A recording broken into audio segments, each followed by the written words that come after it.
옛날 어느 마을에 이대감이라는 부유한 양반이 살고 있었어요. 그는 젊은 시절부터 넓은 땅과 재산을 모으며 큰 기와집에서 살았지만 아내를 일찍 여의고 외동아들 이현 하나만을 바라보며 살아왔어요. 아들이 장성하면 며느리를 맞이해 우리 가문을 더욱 빛내야지. 이대감은 나이가 들수록 하루빨리 좋은 며느리를 드리고 싶었어요.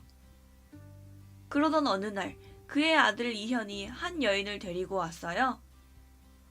제 아내가 될 사람입니다. 그녀의 이름은 설이었어요. 고운 용모의 말씨가 공손한 여인이었지요. 이대감은 흐뭇하게 바라보며 말했어요. 그래, 네가 선택한 사람이니 나도 믿어보마. 그렇게 해서 설이는 이 집안의 며느리가 되었지요. 결혼 후 설이는 지극히 효성 깊은 며느리처럼 행동했어요. 시아버님, 따뜻한 떡국을 끓여드릴까요? 아버님께서 편히 지내실 수 있도록 방을 다시 꾸미겠습니다. 이현은 아버지를 알뜰살뜰 챙기는 설이의 모습에 흐뭇함을 느꼈지요. 설이는 남편 앞에서는 여전히 다정한 며느리였어요. 하지만 남편이 없는 자리에서는 점차 본색을 드러내기 시작했어요. 아휴, 저 늙은이 언제까지 살아있을까? 재산이 많다는데 도대체 언제 내 것이 되는 거야? 그러던 어느 날 이대감이 산책을 마치고 집에 돌아왔을 때의 일이었어요. 하인들끼리 수군대는 이야기를 듣게 되었지요. 며느님께서 그러셨다잖아. 시아버지가 오래 살면 골치 아프다고. 이대감은 순간 가슴이 철렁 내려앉았어요. 내가 잘못 들은 것인가? 이대감은 나이가 들어 예전처럼 기운이 넘치지 않았어요. 어느 날 밤이 깊어가던 중 이대감이 부엌으로 가서 물 한 잔을 마시려고 했어요. 그런데 부엌에서 며느리 설이가 하인들에게 내뱉는 말을 우연히 듣게 되었어요. 이제 늙어서 아무것도 못하면서 뭘 그렇게 오래 살아계시는 거야? 하루 종일 방에 틀어박혀 있다가 밥 되면 나와서 뭘 더 달라고 하질 않나? 하인들은 아무 대꾸도 못하고 고개를 숙였어요. 그런데 그 순간 설이가 일부러 큰 소리로 말했지요. 저 떡 며칠 된 거지? 어차피 시아버님께 드릴 건데 그냥 내놔. 이대감은 두 눈과 두 귀를 의심했어요. 설마 저 아이가 나를 일부러 괴롭히고 있었단 말인가? 그러나 며느리는 이대감이 아들에게 일을 고자질할까봐 언제나 교묘하게 행동했어요. 남편이 집에 돌아오면 그녀는 언제나 다정한 척을 했어요. 시아버님, 오늘은 특별히 약밥을 해드렸어요. 어머님이 안 계시니 제가 더 잘 모셔야죠. 이현은 그런 아내를 보며 우리 설이가 정말 좋은 며느리감이었구나 하고 믿었어요. 그러나 남편이 없는 사이 설이는 계속 시아버지를 무시하고 괴롭혔지요. 이대감은 여러 번 아들에게 며느리가 나를 무시하고 있다는 말을 하려 했어요. 그러나 그때마다 이현은 무조건 아내의 편을 들었어요. 설이는 정말 좋은 며느리입니다. 오해하신 것은 아닐까요? 며느리가 그렇게까지 할 리가 없잖아요. 이대감은 가슴이 무너졌어요. 내가 직접 겪고 있는 일인데도 내 아들은 내 말을 믿어주지 않는구나. 그렇게 이대감은 점점 더 고립된 삶을 살게 되었어요. 처음에는 단순히 무시하고 상한 떡을 주는 것 정도였던 며느리의 행동이 이제는 아예 노골적인 학대로 변해갔어요. 방 청소를 하지 않고 먼지를 가득 쌓이게 놔두고 이대감의 방에는 난방을 하지 않았지요. 게다가 새로운 옷을 사주지 않고 낡은 옷만 입게 하였어요. 이대감은 점점 기력이 쇠약해졌지요. 어느 날 밤 이대감은 몸이 너무 아파서 조용히 며느리를 찾아가 약을 부탁했어요. 설이야, 약방에 가서 약을 좀 지어줘 주지 않겠니? 그러나 설이는 비웃으며 말했어요. 아이고, 그깟 감기 하나로 이 난리예요? 그렇다고 제가 이 늦은 밤에 약방까지 다녀올 순 없잖아요. 이대감은 그 순간 참아왔던 감정을 폭발시켰어요. 이제 더 이상은 못 참겠다. 그는 곧바로 아들을 불러 며느리의 악행을 모두 폭로하기로 결심했어요. 이제는 내 아들에게 모든 걸 말해야 한다. 그날 밤 이대감은 아들 이현을 불러 조용히 이야기를 나누기로 했어요. 현아, 내 말을 잘 듣거라. 이대감은 조용한 목소리로 아들에게 말했지요. 네 아내가 나를 괴롭히고 있다. 무슨 말씀이십니까? 며느리가 내 방 청소도 하지 않고 내 밥상에 항상 상한 음식을 내놓는다. 내게 따뜻한 옷 한 벌도 주지 않고 감기에 걸려도 약 한 첩 사다 주지 않는다고. 이현은 순간 당황한 얼굴로 아버지를 바라보았어요. 설이가 그런 일을 할 리 없습니다.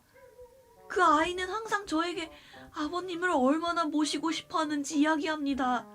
제가 없을 때도 아버님을 잘 챙기고 있다고 했단 말이에요. 이대감은 가슴이 철렁 내려앉았어요. 이놈이 아직도 며느리의 가면에 속고 있구나. 내가 직접 겪은 일이다. 그 아이가 내 앞에서 어떻게 행동하는지 모를 뿐이지 나한테는 완전히 다르단 말이다. 그러나 이현은 끝까지 믿지 않았어요. 오해가 너무 많으신 거 아니에요? 설이는 정말 착한 사람이라고요. 이대감은 절망했어요. 이제는 내 아들마저 내 말을 믿지 않는구나. 그날 밤 이현은 곧장 아내 설이를 불러 이야기를 나눴어요. 설이야, 아버님께서 네가 너무 매정하게 대한다고 하시는데 혹시 무슨 오해가 있는 거 아닐까? 그러자 설이는 깜짝 놀란 척하며 눈물을 글썽였어요. 여보, 제가 대체 뭘 그렇게 잘못했단 말입니까? 저는 최선을 다해 아버님을 모시고 있어요. 아버님께서 연세가 드셔서 예민해지신 것 같아요. 저를 오해하신 거 아닐까요? 이현은 고민스러운 얼굴을 했어요. 정말 오해하신 걸까? 설이는 더욱 능청스럽게 말했어요. 아버님께서 요즘 자꾸 저를 미워하시는 것 같아 속상했어요. 제가 뭘 해도 싫다고 하시니 제가 얼마나 더 노력을 해야 하는지. 이현은 한숨을 쉬며 그녀를 위로했어요. 그렇구나. 내가 잘 이야기할게. 그렇게 해서 이현은 오히려 아버지를 설득하기 위해 나서게 되었어요. 이대감은 화가 치밀었어요. 아니, 내가 직접 당한 일인데도 믿지 못한다는 것이냐? 그러나 이현은 끝까지 설이를 감쌌지요. 저는 제 아내를 믿습니다. 이대감은 더 이상 말을 잇지 못했어요. 그 순간부터 이대감은 점점 더 고립된 삶을 살게 되었지요. 설이는 이제 대놓고 시아버지를 무시하기 시작했지요. 어머, 아버님, 아직 거기 계셨군요. 오늘도 그냥 방에만 계시겠네요. 이 집이 곧 제 남편 것이니까 조금만 더 참으시면 아버님도 편해지실 거예요. 이대감은 더 이상 도망칠 곳도 없었어요. 이현은 아버지의 말을 믿지 않으면서도 마음 한편으로는 어딘가 찜찜한 기분이 들었어요. 예민해서 정말 그렇게 느끼신 걸까? 그래도 혹시 모르니 직접 확인해보면 되겠지. 그는 바로 아버지의 방을 직접 보러 가기로 했어요. 혹시 제가 직접 방을 한번 봐도 괜찮겠습니까? 이대감은 조용히 미소를 지으며 고개를 끄덕였어요. 그래, 내 방을 직접 본다면 네가 더 이상 부정하지 못하겠지. 이현은 곧장 아버지의 방으로 향했어요. 그러나 문을 열자마자 그는 그 자리에서 얼어붙고 말았어요. 이게 대체 뭐야? 그가 본 것은 너무나도 참담한 광경이었어요. 방 한쪽에는 먼지가 수북이 쌓인 채 오랫동안 치워지지 않은 흔적이 있었어요. 또 구석에는 얼룩진 옷가지들이 널브러져 있었고, 겨울인데도 방 안은 냉기가 돌고 따뜻한 이불 하나 없이 덮을 것조차도 없었어요. 바닥에는 말라붙은 국물과 흘린 밥알들이 그대로 남아 있었지요. 이현은 믿을 수 없는 표정으로 방을 둘러보았어요. 서리가 이렇게 방치했다고? 그는 곧장 장롱을 열어봤어요. 그런데 안에 있어야 할 따뜻한 겨울옷들이 모두 사라져 있었어요. 그 대신 이대감은 낡고 헤어진 옷을 이불 삼아 덮고 있었어요. 서리가 도대체 왜...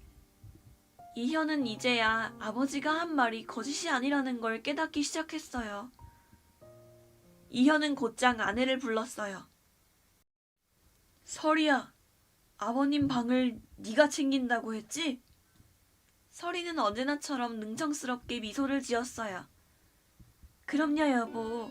제가 아버님을 얼마나 정성껏 모시고 있는데요. 그럼 네가 직접 아버님 방을 좀 볼래? 이현은 서리를 데리고 아버지의 방으로 향했어요.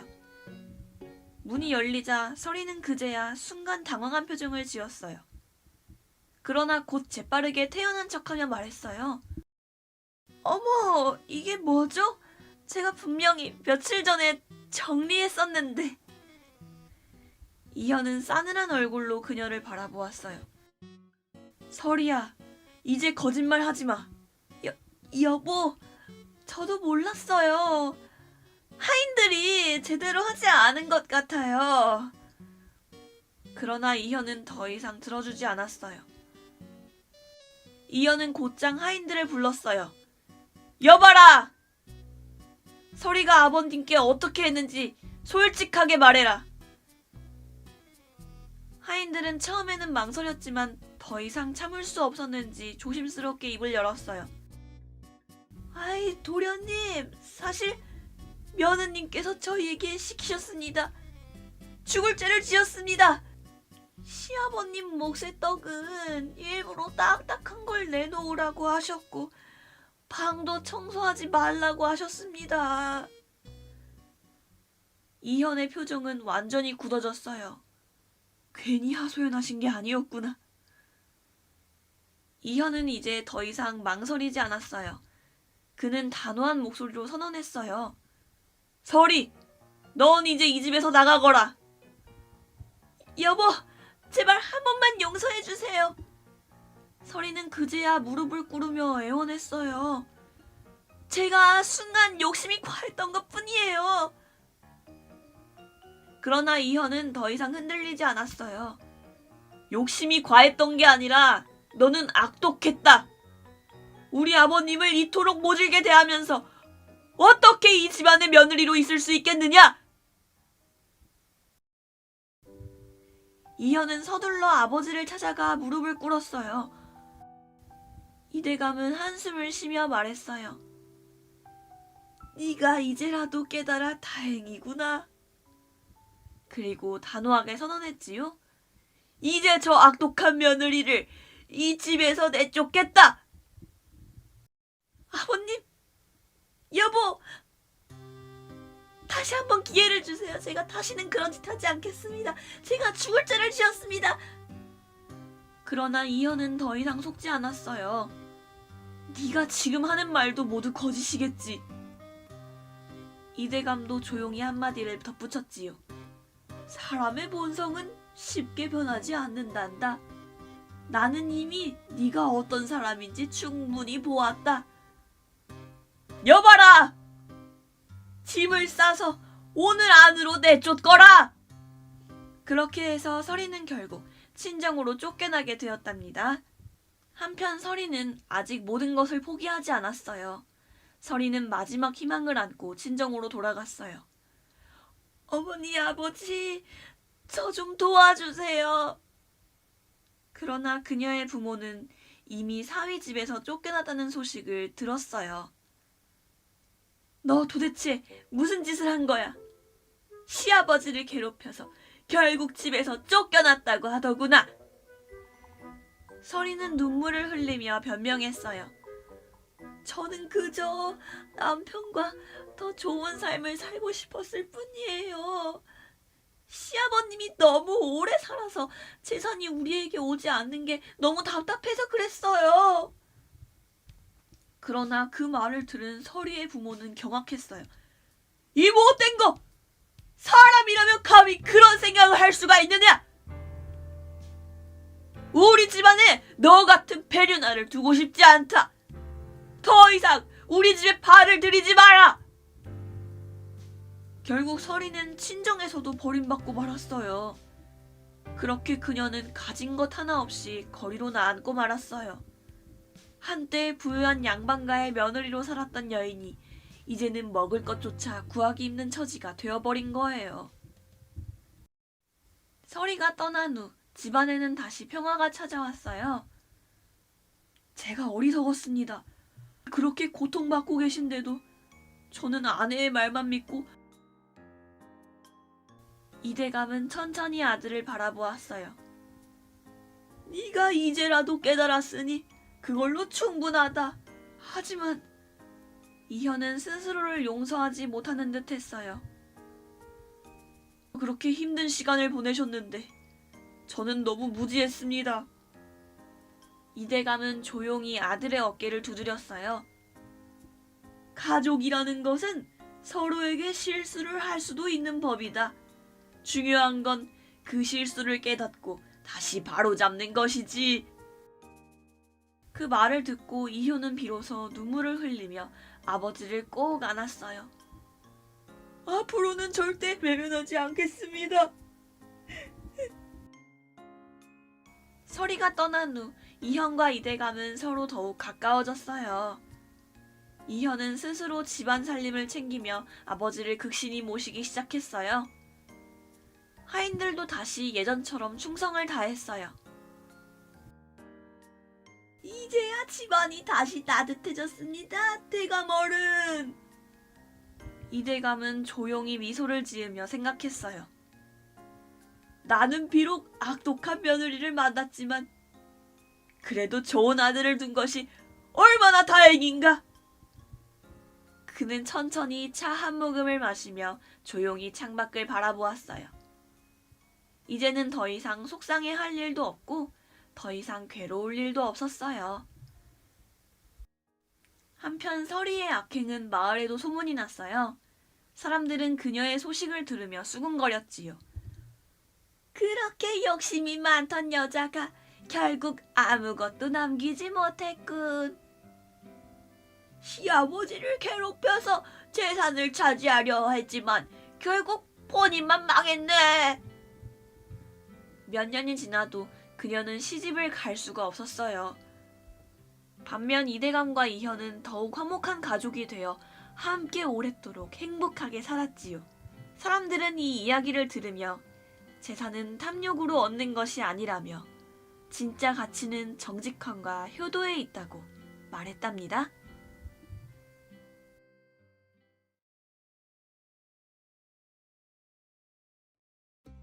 옛날 어느 작은 마을에 과부 연홍이 살고 있었어요. 그녀는 어린 나이에 시집을 왔다가 남편을 잃고 홀로 남게 되었지요. 다행히도 그녀는 시어머니와 함께 살고 있었지만 형편이 넉넉하지 않았어요. 연홍아, 오늘은 쌀이 얼마나 남았느냐? 시어머니가 걱정스러운 얼굴로 물었어요. 연홍은 부엌 구석에 놓인 항아리를 살짝 열어보았어요. 그러나 남은 쌀은 한 줌밖에 되지 않았지요. 이러다 모두가 굶게 생겼네. 하지만 연홍은 차마 시어머니에게 사실대로 말할 수 없었어요. 아직 조금 남아있어요. 어머님, 제가 장에 가서 더 사올게요. 그녀는 밝게 웃으며 말했지만 속으로는 한숨을 쉬었어요. 그녀는 매일 아침 일찍 일어나 밭일을 하며 근근히 살고 있었어요. 하지만 한 해 농사가 좋지 않아 먹을 것도 점점 줄어들고 있었지요. 그날 저녁 연홍이 밭일을 마치고 집으로 돌아오는 길이었어요. 그런데 집 앞에 이상한 거지가 서 있었어요. 아가씨, 배가 너무 고픈데 한 끼만 주실 수 있겠소? 거지는 허름한 옷을 입고 있었고 수염이 덥수룩하게 자라 있었어요. 그의 얼굴은 먼지투성이었고 눈빛에는 어딘가 기묘한 슬픔이 서려 있었어요. 연홍은 당황스러웠지요. 우리도 먹을 게 없는데. 그녀는 거지를 보고 한참 망설였어요. 그때 집안에서 시어머니가 급히 걸어 나왔어요. 어머나, 저 사람은... 그 순간 시어머니의 얼굴이 순간적으로 굳어졌어요. 그리고 거지를 유심히 바라보았어요. 그러더니 떨리는 목소리로 물었어요.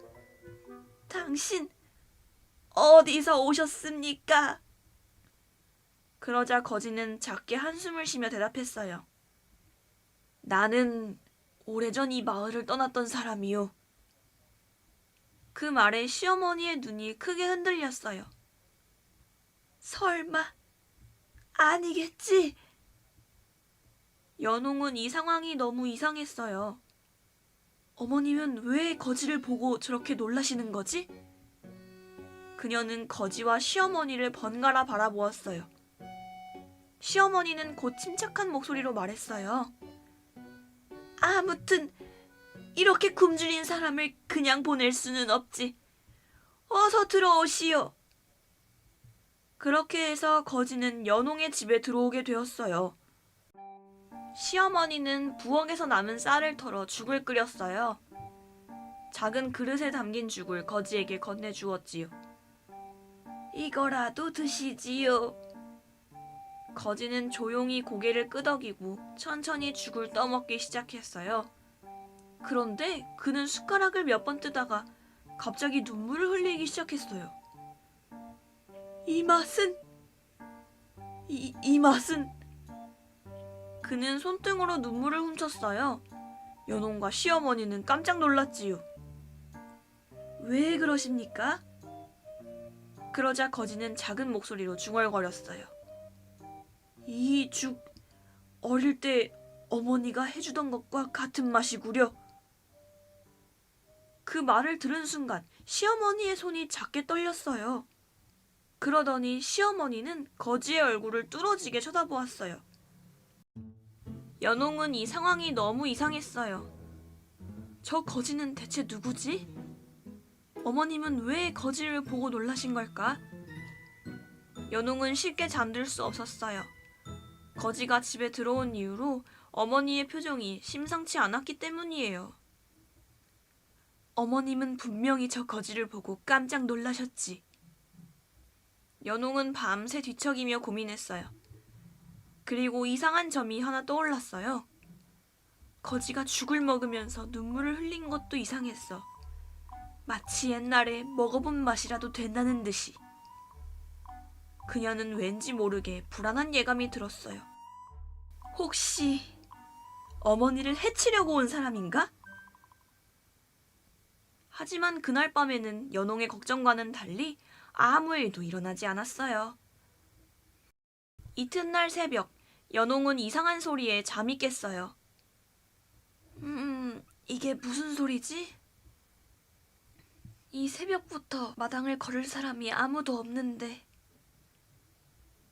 그녀는 조용히 방문을 열고 밖을 내다보았어요. 그러자 거지가 마당 한가운데 서 있지 않겠어요? 그리고 그는 무언가를 조용히 바라보고 있었어요.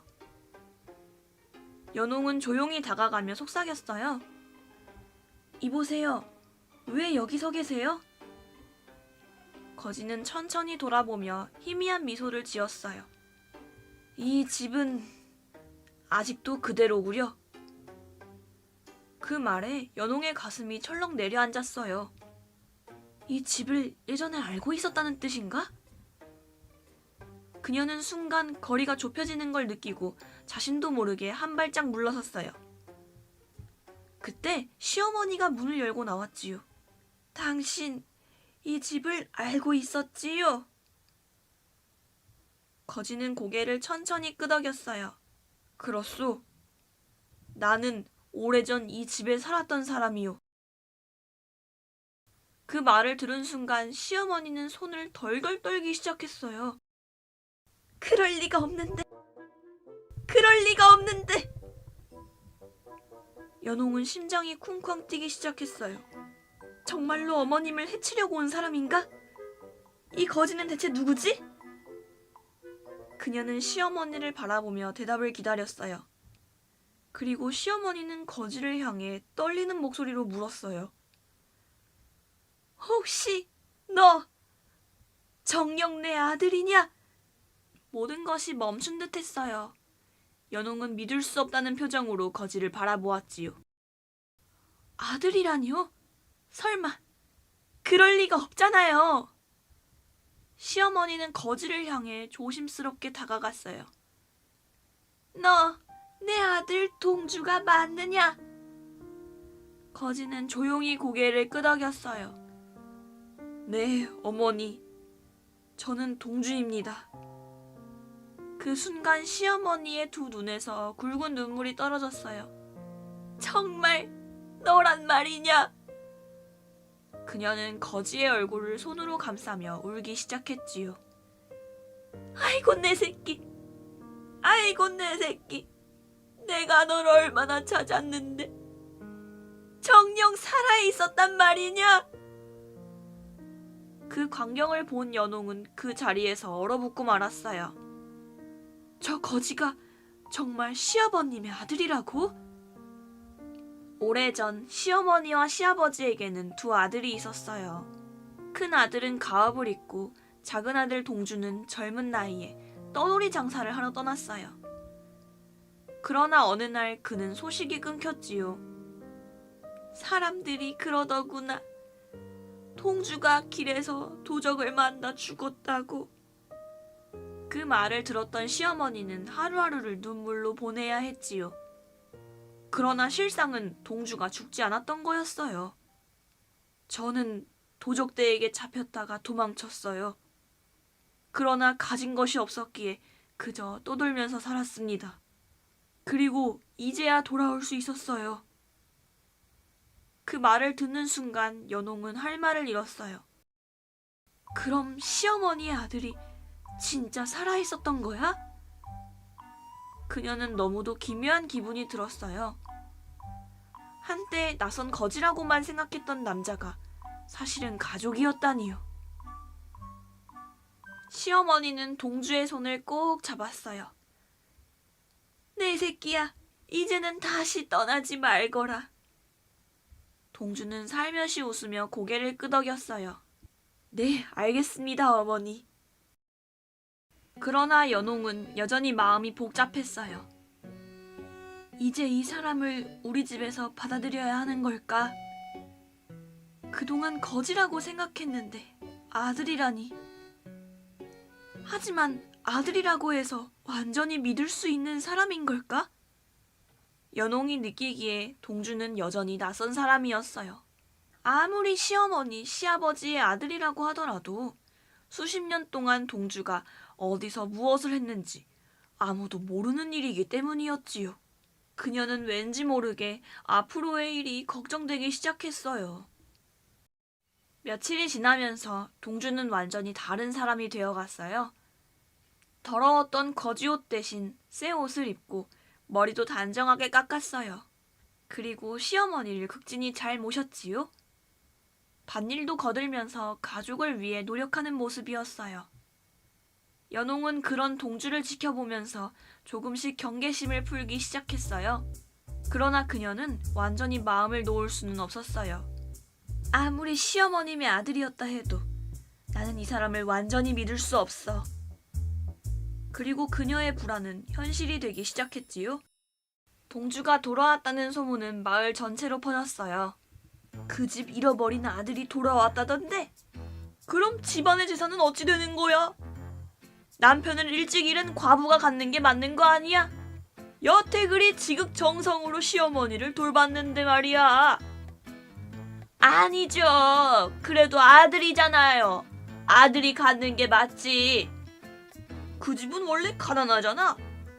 아이고, 그래도 집과 밭 한쪽은 가지고 있다고요. 그것만 해도 얼마인데. 사람들의 관심은 자연스럽게 집안의 재산 문제로 이어졌어요. 그런데 그 소문을 들은 어떤 사람이 움직이기 시작했어요. 바로 시어머니의 먼 친척인 박서방이었어요. 그는 원래부터 집안의 재산을 탐내고 있었어요. 그 집 시어머니가 늙고 며느리가 혼자라서 어쩌면 집을 차지할 기회가 있을지도 몰랐는데 이제 잃어버린 아들이 돌아왔다고? 박서방은 깊은 고민에 빠졌어요. 만약 동주가 저 집에 눌러 앉으면 나는 재산을 가질 기회가 없잖아. 그는 머리를 굴리기 시작했어요. 좋아, 동주를 내 편으로 만들자. 그날 밤 박서방은 슬쩍 동주를 찾아왔어요. 동주야, 네가 돌아왔다니 반갑구나. 내가 반가워서 눈물이 다 난다, 야. 그런데 너는 왜 이 집에서 힘들게 사냐? 동주는 의아한 얼굴로 물었어요. 무슨 말씀이십니까? 박서방은 슬쩍 미소를 지으며 말했어요. 네가 정말 네 몫을 찾고 싶다면 재산을 요구하는 게 맞지 않겠느냐? 너는 이 집의 아들이니까 당연히 절반은 가져가야지. 동주는 순간 당황했어요. 저는 한 번도 그런 생각을 해본 적이 없는데요. 그러나 박서방은 계속해서 속삭였어요. 네가 지금 아무 말 없이 살면 이 집의 모든 재산은 결국 연홍 것이 된다. 그게 억울하지 않느냐? 그 말에 동주는 깊은 고민에 빠졌어요. 며칠 후 동주는 조심스럽게 입을 열었어요. 어머니, 저는 이제 제 길을 가려고 합니다. 연홍과 시어머니는 놀란 얼굴로 동주를 바라보았어요. 네 길을 간다니 그게 무슨 말이냐? 동주는 침착한 얼굴로 대답했어요. 저는 떠돌이로 살던 사람입니다. 갑자기 가족으로 돌아와 재산을 요구하는 것은 옳지 않다고 생각했습니다. 하지만 이 집의 일부는 나의 몫이기도 합니다. 그 말에 시어머니는 깜짝 놀랐어요. 네가 지금 이 집의 재산을 달라고 하는 것이냐? 동주는 조용히 고개를 끄덕였어요. 네, 저는 저만의 삶을 살기 위해 제 몫을 꼭 챙겨가고 싶습니다. 그 순간 연홍의 얼굴이 차갑게 변했어요. 결국 이 사람이 시어머니의 재산을 노리고 있었던 것인가? 그런데 이때 누군가 뒤에서 박수를 쳤어요. 좋아! 아주 잘 생각했어! 그 목소리의 주인은 바로 박서방이었어요. 박서방은 슬쩍 동주의 어깨를 두드리며 말했어요. 너도 이제 남자답게 네 몫을 챙겨야지. 남에게 빼앗기지 말고 확실하게 가져가야 해. 저까진 연홍 기집애한테 뺏길 수 없지 않겠어? 그 말에 연홍은 이를 악물었어요. 이제 알겠어. 박서방이 동주를 부추겼구나. 연홍은 바로 원님에게 도움을 요청하기로 했어요. 다음 날 집안의 문제를 해결하기 위해 마을 원님이 불려왔어요. 원님은 모든 이야기를 듣고 고개를 끄덕였어요. 동주, 너는 이 집의 아들이지만 오랫동안 떠나 있었으니 재산을 요구하는 것이 옳은지 고민이 되겠구나. 그러자 연홍이 차분하게 말했어요. 원님, 저희가 동주에게 모든 것을 줄 수는 없습니다. 하지만 그동안 어머님을 모신 공도 있습니다. 공평하게 나누어야 한다고 생각합니다. 원님은 잠시 생각하더니 결국 이렇게 판결했어요. 좋다. 이 집의 일부를 동주에게 주되 남은 재산은 연홍이 지키도록 하라. 그 순간 박서방의 얼굴이 굳어졌어요. 뭐? 그러면 나는! 원님, 저 과부 며느리 기집애는 피를 물려받은 사람이 아닙니다. 그런데 어째서 저 기집애가 돈을 관리한다는 것입니까? 저는 동주와 같은 피인 친척입니다. 그러니 제가 재산을 관리하는 것이 마땅치 않겠습니까? 원님은 싸늘하게 박서방을 바라보았어요. 네가 왜 화를 내는 것이냐? 이 문제는 가족끼리 해결할 일인데 네가 왜 이렇게 끼어드는 것이냐? 박서방은 순간 말문이 막혔어요. 저 말이야. 그러니까. 하지만 이미 그의 계획은 완전히 실패한 것이었어요. 결국 박서방은 분노에 차서 집을 떠났지요. 괜히 쓸데없는 짓을 했군. 그 이후로 그는 다시는 이 집 근처에 얼씬거리지 않았답니다. 동주는 결국 자신의 몫을 받고 떠나기로 했어요. 그는 떠나기 전 시어머니를 조용히 안아주었지요. 어머니, 죄송합니다. 하지만 저는 제 길을 찾아 떠나야겠습니다.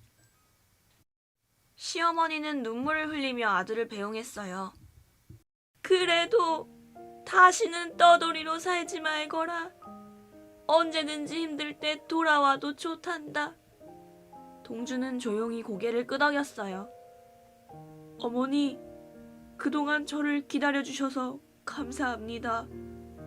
그는 연홍을 바라보며 작게 웃었어요.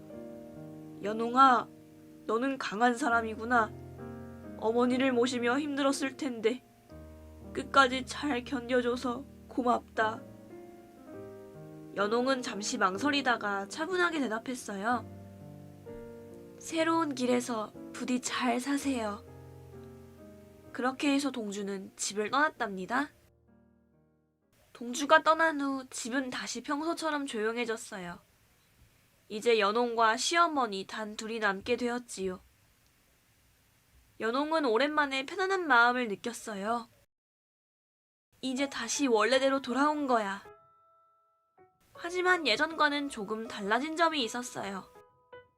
동주가 떠나고 난 뒤 연홍은 예전보다 더 단단해졌지요. 밭일도 더욱 열심히 하고 마을 사람들과도 더 적극적으로 어울리며 집을 정비하고 시어머니를 더욱 정성껏 돌봤어요. 동주가 집에 있었을 때는 모두 동주가 하였던 일이었지요. 예전에는 가끔 힘들다는 생각도 했지만 이제는 그저 담담하게 자신의 삶을 살아갔어요. 시어머니는 그런 연홍을 보며 점점 더 의지하게 되었어요. 연홍아, 너 덕분에 내가 살고 있구나. 연홍은 밝게 웃으며 대답했어요. 어머님, 이제 저희가 서로 의지하며 살아야죠. 이제 이 집은 더 이상 약한 두 여자가 사는 곳이 아니었어요. 그들은 함께하며 어떤 어려움도 이겨낼 준비가 되어 있었어요.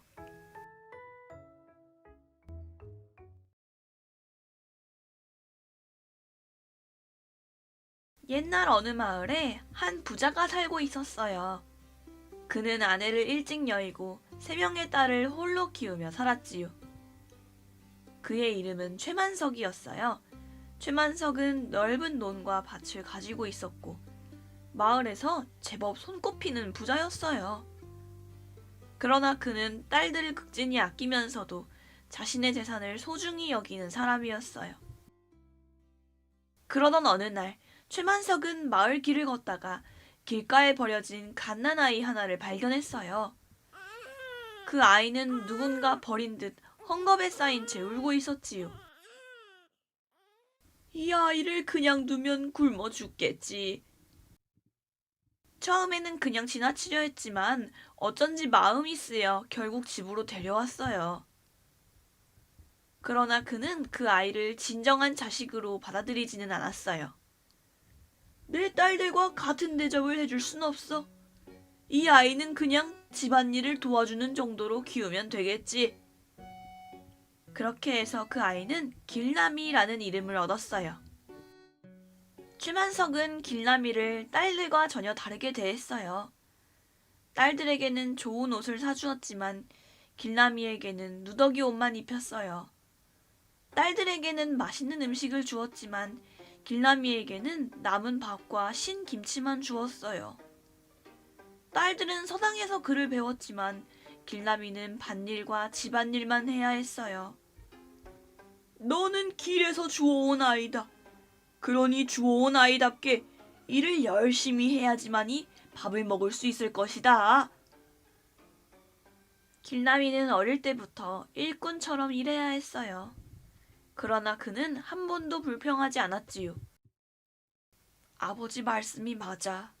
나를 키워주신 것만으로 감사해야 해. 그는 그저 조용히 집안일을 하며 자랐어요. 최만석은 더욱 그를 혹독하게 대했어요. 너는 글도 모르는 아이니 농사일을 더 열심히 해야겠지? 그렇게 최만석은 길남이에게 새벽부터 밭일을 하도록 시키고 점심도 주지 않는 채 허드렛 일을 시키고 늘 그랬던 것처럼 밤이 되면 마당에서 자게 했어요. 추운 날에도 바람과 눈을 맞으며 자야 했지요. 그러나 길남이는 묵묵히 견뎠어요. 또 다른 어느 날 길남이가 우물에서 물을 길어오던 중 첫째 딸이 심부름을 시켰어요. 길남아, 나 대신 장에 가서 비단 한 필을 사오너라. 길남이는 대답했어요. 지금 아버지께서 논에서 일하라고 하셨는데요. 그러자 첫째 딸은 버럭 소리를 질렀어요. 이 녀석이 감히 내 말을 거역해? 그녀는 길남이의 뺨을 후려쳤어요. 진짜 아버지 엄마도 없는 주제에 감히 나한테 말대꾸를 해? 길남이는 결국 비단을 사러 갔지요. 비단을 사가지고 돌아오자 아버지의 회초리가 기다리고 있었어요. 너는 일도 하지 않고 어딜 나갔다 오는 게냐? 아버지, 그게... 아버지? 누가 네 아버지냐? 어서 종아리를 대거라! 그렇게 길남이는 매서운 회초리를 맞아야 했어요. 밖에서 몰래 길남이가 회초리로 맞는 모습을 보고 딸들은 비웃었지요. 언니, 길남이가 맞는 게 체질인가 봐요. 그렇지. 좋은 아이인데 당연한 거 아니니? 아이고, 근데 왜 이렇게 춥죠? 얼른 방으로 들어가야겠어요. 그렇게 세 자매는 따뜻한 방으로 각자 들어갔지요. 부자의 방에서 나온 길남이의 종아리는 찬바람에 부딪혀 상처가 더 아려오는 듯 했어요. 그때부터 세 딸들도 길남이를 업신여기고 학대하기 시작했지요. 길남이가 20살이 되었을 때 최만석은 그를 완전히 내쫓기로 했어요.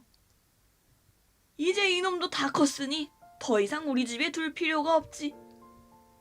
그는 길남이를 불러 말했어요. 길남아, 너는 이제 다 컸으니 나가서 네 힘으로 살아라.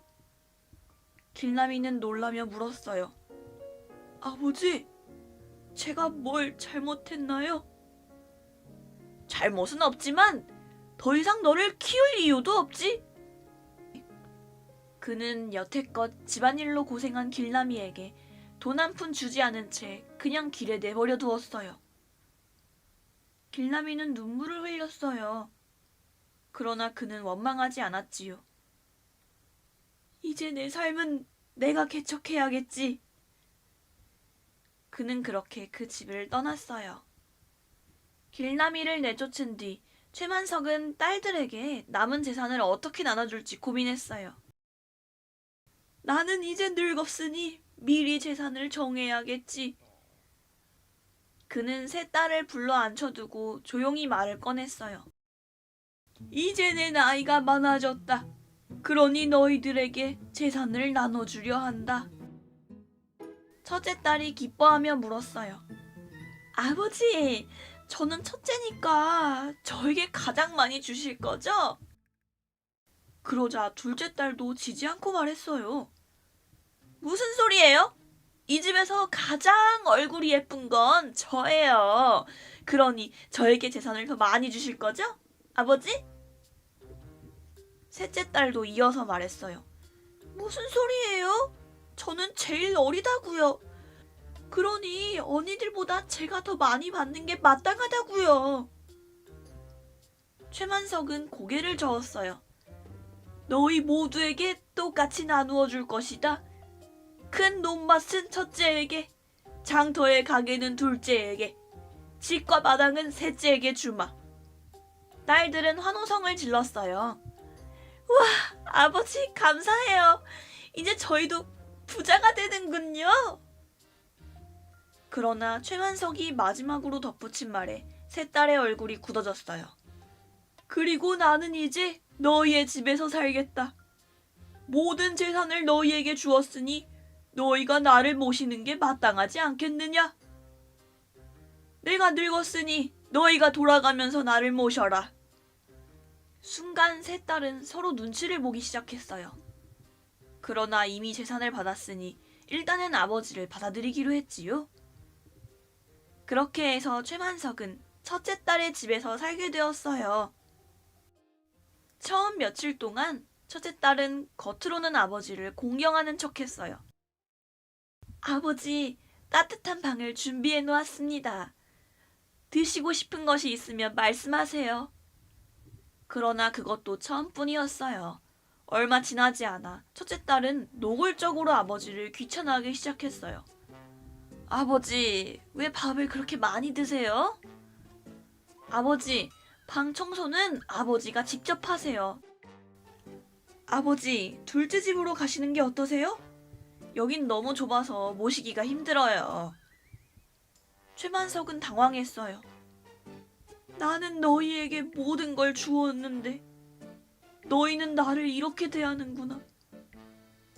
그러나 그는 어쩔 수 없이 둘째 딸의 집으로 가기로 했어요. 둘째 딸도 처음에는 아버지를 반갑게 맞이하는 척했어요. 아버지, 오셨군요. 제가 따뜻한 음식을 준비해 놓았어요. 그러나 그것도 며칠뿐이었어요. 둘째 딸도 점점 아버지를 귀찮아하기 시작했거든요. 아버지, 제 가게 일만으로도 바쁜데 아버지까지 신경 쓸 시간이 없어요. 아버지 방을 따로 둘 공간이 없어요. 부엌 옆에서 주무시는 게 어떠세요? 그러다 결국 둘째 딸은 첫째 딸과 똑같은 말을 했어요. 아버지, 이제 셋째 집으로 가시는 게 좋을 것 같아요. 내가 너희에게 모든 걸 주었는데 이제는 나를 짐짝 취급하는구나. 그래, 셋째는 다르겠지. 셋째는 나를 가장 잘 따르던 아이였으니 첫째와 둘째와는 뭔가 다를 거야. 결국 그는 쫓겨나다시피 셋째 딸의 집으로 향했어요. 셋째도 처음에는 아버지를 잘 모셨지만 결국은 언니들과 똑같은 말을 했어요. 아버지, 차라리 절에서 지내시는 건 어떠세요? 그 순간 최만석은 충격을 받아 말문이 막혔어요. 셋째, 결국 너도 나를 버리는구나. 그는 무거운 발걸음으로 집을 나왔어요. 모든 재산을 이미 첫째, 둘째, 셋째에게 넘겨주었기에 그는 이제 갈 곳이 없었어요. 그는 한숨을 쉬며 절로 향했어요. 셋째 딸이 절에서 지내보라고 했었지. 절의 주지스님은 그를 받아주었어요. 여기서 묵고 가시지요. 하지만 오래 계실 수는 없습니다. 절에서 머무르는 동안 최만석은 마을 사람들의 시선을 피하듯 지냈어요. 다들 나를 욕하고 있겠지. 부자였던 내가 이제는 초라하게 늙어 떠도는 신세가 됐으니. 최대감은 절에서도 오래 머물 수는 없었어요. 최대감님, 저희도 사정이 있습니다. 이제 떠나셔야겠어요. 한때 부자였던 최만석은 거지가 되어 떠돌아다녔지요. 어쩔 때는 길에서 동냥을 하기도 했지요. 그리고 간혹 사람들이 알아보면 창피하기 그지없었어요. 그러던 어느 날 거지가 된 최만석은 큰 장터를 지나게 되었어요. 그런데 그곳에서 어딘가가 익숙한 얼굴이 보이지 않겠어요? 멀리서 건장한 사내가 직원들에게 지시를 내리고 있었어요. 이 물건들을 창고로 옮겨라. 장부 정리는 내가 직접 하겠다. 그 사내의 얼굴을 본 순간 최만석은 깜짝 놀랐어요. 저 아이는 길남이? 그는 얼떨결에 다가가 작은 목소리로 불렀어요. 길남아. 그 소리에 사내는 천천히 고개를 돌렸어요. 아버지? 길라미는 한눈에 봐도 예전과는 비교할 수 없을 만큼 훌륭한 사람이 되어 있었어요. 좋은 옷을 입고 있었고 힘 있는 목소리로 사람들을 지휘하고 있었지요. 그리고 그의 곁에는 장부를 들고 따라다니는 직원들도 있었어요. 최만석은 믿을 수 없었어요. 길라미가 이렇게 성공했다고? 길라미는 천천히 다가왔어요. 길라미의 눈에는 여러 감정이 뒤섞여 있었지요. 아버지? 아니, 이제는 아버지라고 불러도 될지 모르겠습니다. 최만석은 머뭇거리며 말을 꺼냈어요. 길라마, 너 이렇게 잘 살고 있었구나. 그러나 길라미는 쉽게 대답하지 않았어요. 그는 조용히 최만석을 바라보며 이야기하였지요. 아버지께서 왜 여기 계십니까? 그 순간 최만석은 차마 말을 잇지 못했어요. 내가 너를 어떻게 대했는데 이제 와서 무슨 낯으로 도움을 청한단 말인가? 그러나 길라미는 이미 모든 걸 알고 있었어요. 아버지가 누님들에게 버림받았다는 소문을 들었습니다. 그래서 이제 저를 찾으러 오신 겁니까? 그 말에 최만석은 고개를 숙였어요. 그래, 나는 모든 걸 잃었다. 너에게 못되게 굴었던 걸 진심으로 후회하고 있단다. 정말 미안하구나. 길라미는 한참 동안 아무 말도 하지 않았어요. 그러나 그의 눈빛에는 차가운 원망이 아닌 어딘가 씁쓸한 연민이 서려 있었어요. 길라미는 깊은 한숨을 쉬며 말했어요. 저는 어릴 때부터 아버지의 집에서 일꾼처럼 살아왔습니다. 누님들이 좋은 옷을 입고 서당에서 공부할 때 저는 새벽부터 밭일을 해야 했고 밥도 제대로 못 얻어먹었습니다. 그리고 결국 저는 아버지에게 버림받았지요. 그 말에 최만석은 눈을 질끈 감았어요. 길라미는 다시 말을 이었어요. 하지만 저는 아버지를 원망하지 않습니다. 최만석은 깜짝 놀라며 길라미를 바라보았어요. 뭐? 길라미는 조용히 미소를 지었어요. 저를 내쫓으셨기에 저는 제 손으로 제 인생을 개척할 수 있었습니다. 저는 장터에서 막노동을 하며 살았고 성실하게 일한 덕에 가게 하나를 얻게 되었고 지금은 여러 가게를 운영하는 주인이 되었습니다. 그러니 저는 아버지에게 오히려 감사해야 할지도 모르겠습니다. 최만석은 눈물을 흘렸어요. 길라마, 정말 미안하다. 길라미는 차분히 말했어요. 아버지, 저와 함께 지내실 곳을 마련해드리겠습니다. 그렇게 착한 길라미는 자신이 운영하는 가게 옆 작은 집을 내주었어요. 여기서 편히 쉬십시오. 이제는 더 이상 떠돌지 않으셔도 됩니다. 조금만 기다리시면 하인들을 시켜 따뜻한 밥을 내오겠습니다. 그 순간 최만석은 가슴이 뜨거워졌어요. 이 아이를 내가 어떻게 대했는데 그런데도 나를 받아준단 말인가? 그는 흐르는 눈물을 닦으며 길라미를 바라보았어요. 길라마, 정말로 고맙구나. 친딸들보다도 너가 더 훌륭한 사람으로 컸구나.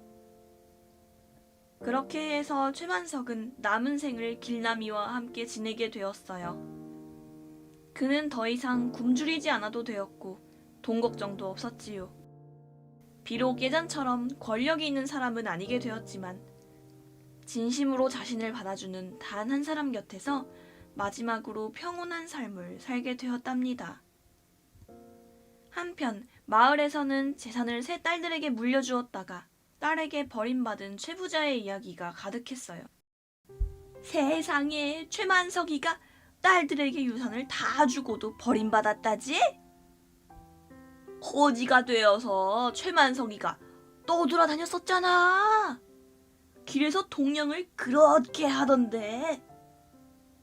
그렇게 주워온 아이 못 살게 굴더만 그 아이가 결국 부자가 되어서 최만석을 도와줬대. 최만석이는 뭔 복이 있어서 그렇대? 아이고, 친자식보다 주워온 아이가 100만 배는 더 낫네. 그렇게 괴롭힘을 당하고도 도와주다니. 사람들은 이 이야기를 들으며 이렇게 말했대요. 진짜 가족이란 피가 아니라 마음으로 맺어진다고요. 그렇게 해서 길남이는 성공한 상인이 되었고 길남이는 평생토록 최만석을 잘 모시고 살았답니다. 한편 길남이가 아버지를 받아준 뒤 사람들은 최만석의 딸들이 어떻게 되었는지 궁금해했어요. 첫째 딸은 논밭을 받았지만 농사에 대해 아무것도 몰랐어요. 하인들에게 일을 시켜 어찌저찌 살았지만 결국 수확량이 줄어들어 빚을 지게 되었어요. 결국 첫째 딸은 논을 팔아야 했어요. 하지만 사람들 사이에서 저 땅은 불효녀의 피가 흐르는 땅이라며 분명 농사를 저 땅이 하면 벌을 받게 될 거라 하여 사람들은 아무도 첫째 딸의 밭을 사지 않았어요. 둘째 딸은 장터의 가게를 받았지만 상술도 없고 노력도 하지 않았어요. 처음엔 아버지 덕분에 돈이 많았지만 결국 장사를 망쳐 가게를 잃고 남편과 함께 떠돌이 생활을 하게 되었어요. 셋째 딸은 아버지의 기와집을 받았지만 남편이 재산을 노린 사람이었어요. 결국 남편에게 집을 빼앗기고 가난하게 살게 되었지요. 그렇게 해서 세 딸들은 모두 아버지를 버렸지만 결국 자신들도 불행한 삶을 살게 되었답니다.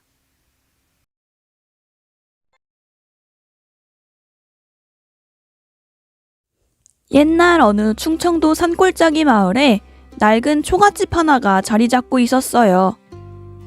그 집에는 과부가 된 여인과 그 아들 천복이 단 둘이 살고 있었지요. 남편은 아이가 돌도 되기 전에 병으로 세상을 떠났어요. 그 뒤로 어머니는 자갈밭을 일구고 바느질로 품삯을 받아가며 홀로 아이 하나를 키워냈지요. 아들에게 줄인 배를 채워주고자 자신은 헌옷을 꿰매 입었고 겨울이면 소미불 하나 없는 집에서 등불을 끄고 조용히 떨며 밤을 지새웠어요. 하지만 그런 어머니의 삶은 아들 천복의 눈에 따뜻하게 보이지 않았지요. 시간이 흐르고 천복이 16살이 되자 세상과 자신을 비교하기 시작했어요. 다른 집 아이들은 겨울이면 고깃국에 떡국도 먹고 옷도 새로운 걸 입는데 왜 우리 집은 늘 이 꼴이죠? 밥상에 앉자마자 쏟아낸 말이었어요. 그날 저녁 어머니는 묵은 나물과 쌀겨죽을 내왔어요. 나물은 장에 가며 얻어온 시든 들풀을 데쳐 말린 것이었고 쌀겨죽은 남의 방앗간에서 얻어온 겨로 끓인 것이었지요. 오늘은 쌀겨가 곱게 나왔더라. 속이 따뜻해질 거다, 천복아. 또 이거예요? 이젠 쌀도 없어요? 무슨 죽을 겨로 끓여요? 다른 집은 고기 끓여 먹고 떡도 빚는데 우린 왜 이런 풀죽만 먹어요? 어머니는 말없이 숟가락을 놓고 조용히 일어났어요. 천복은 한숨을 푹 쉬며 숟가락을 툭 던지고는 방으로 들어가 버렸지요. 어머니는 작은 항아리 속에서 조금씩 모은 맵쌀을 꺼내 다음날 아침 따뜻한 죽을 끓여주었지요. 하지만 천복은 그 죽조차 한 숟갈 뜨고는 얼굴을 찌푸렸어요. 제가 죽 싫다고 했잖아요.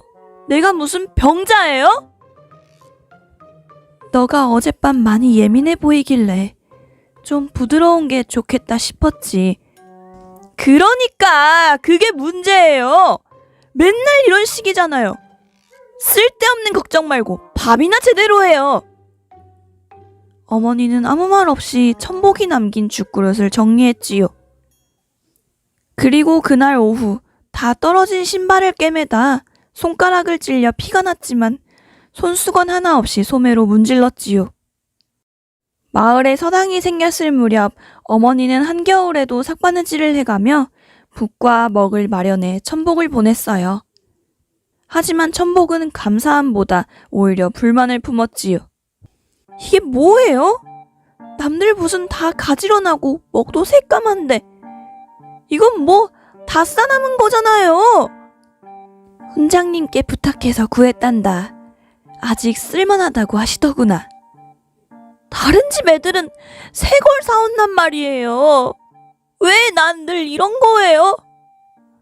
어머니는 대답하지 못했어요. 다만 천복이 방에 들어간 뒤 방바닥에 떨어진 낡은 붓을 주워 손수건으로 닦아 장에 다시 걸어두었지요. 그 손길에는 그저 아무 말 없이 미안한 마음뿐이었어요. 며칠 뒤 천복은 서당에서 돌아와 분노에 찬 얼굴로 방문을 열었어요. 다른 애들 전병 나눠 먹을 때 전 그냥 쳐다만 봤어요. 그 집 아이들이 뭐라 했는 줄 알아요? 천복이는 전병 말고 물이나 먹어야겠네라고 했다고요. 어머니는 저를 낳고 나서 뭐라도 해준 게 있어요?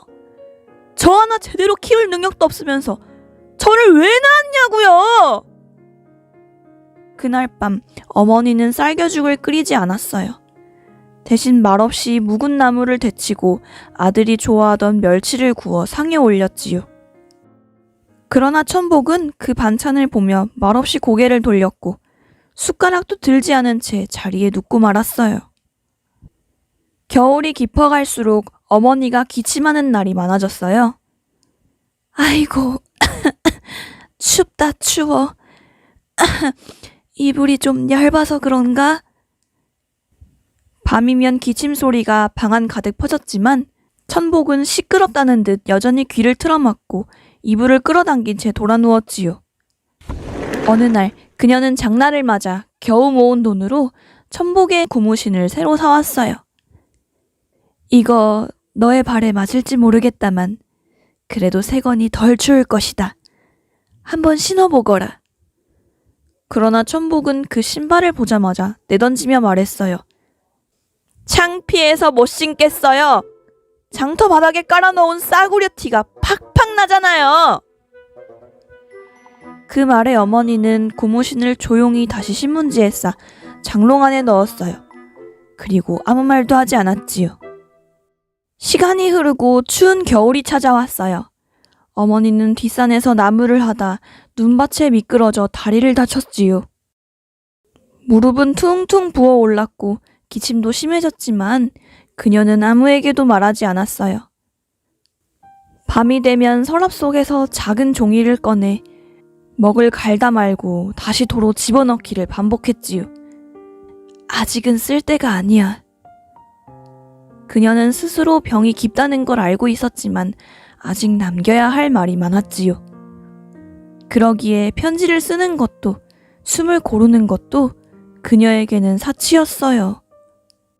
이튿날 아침 어머니는 아무 일 없다는 듯이 천복의 밥상을 차려주었어요.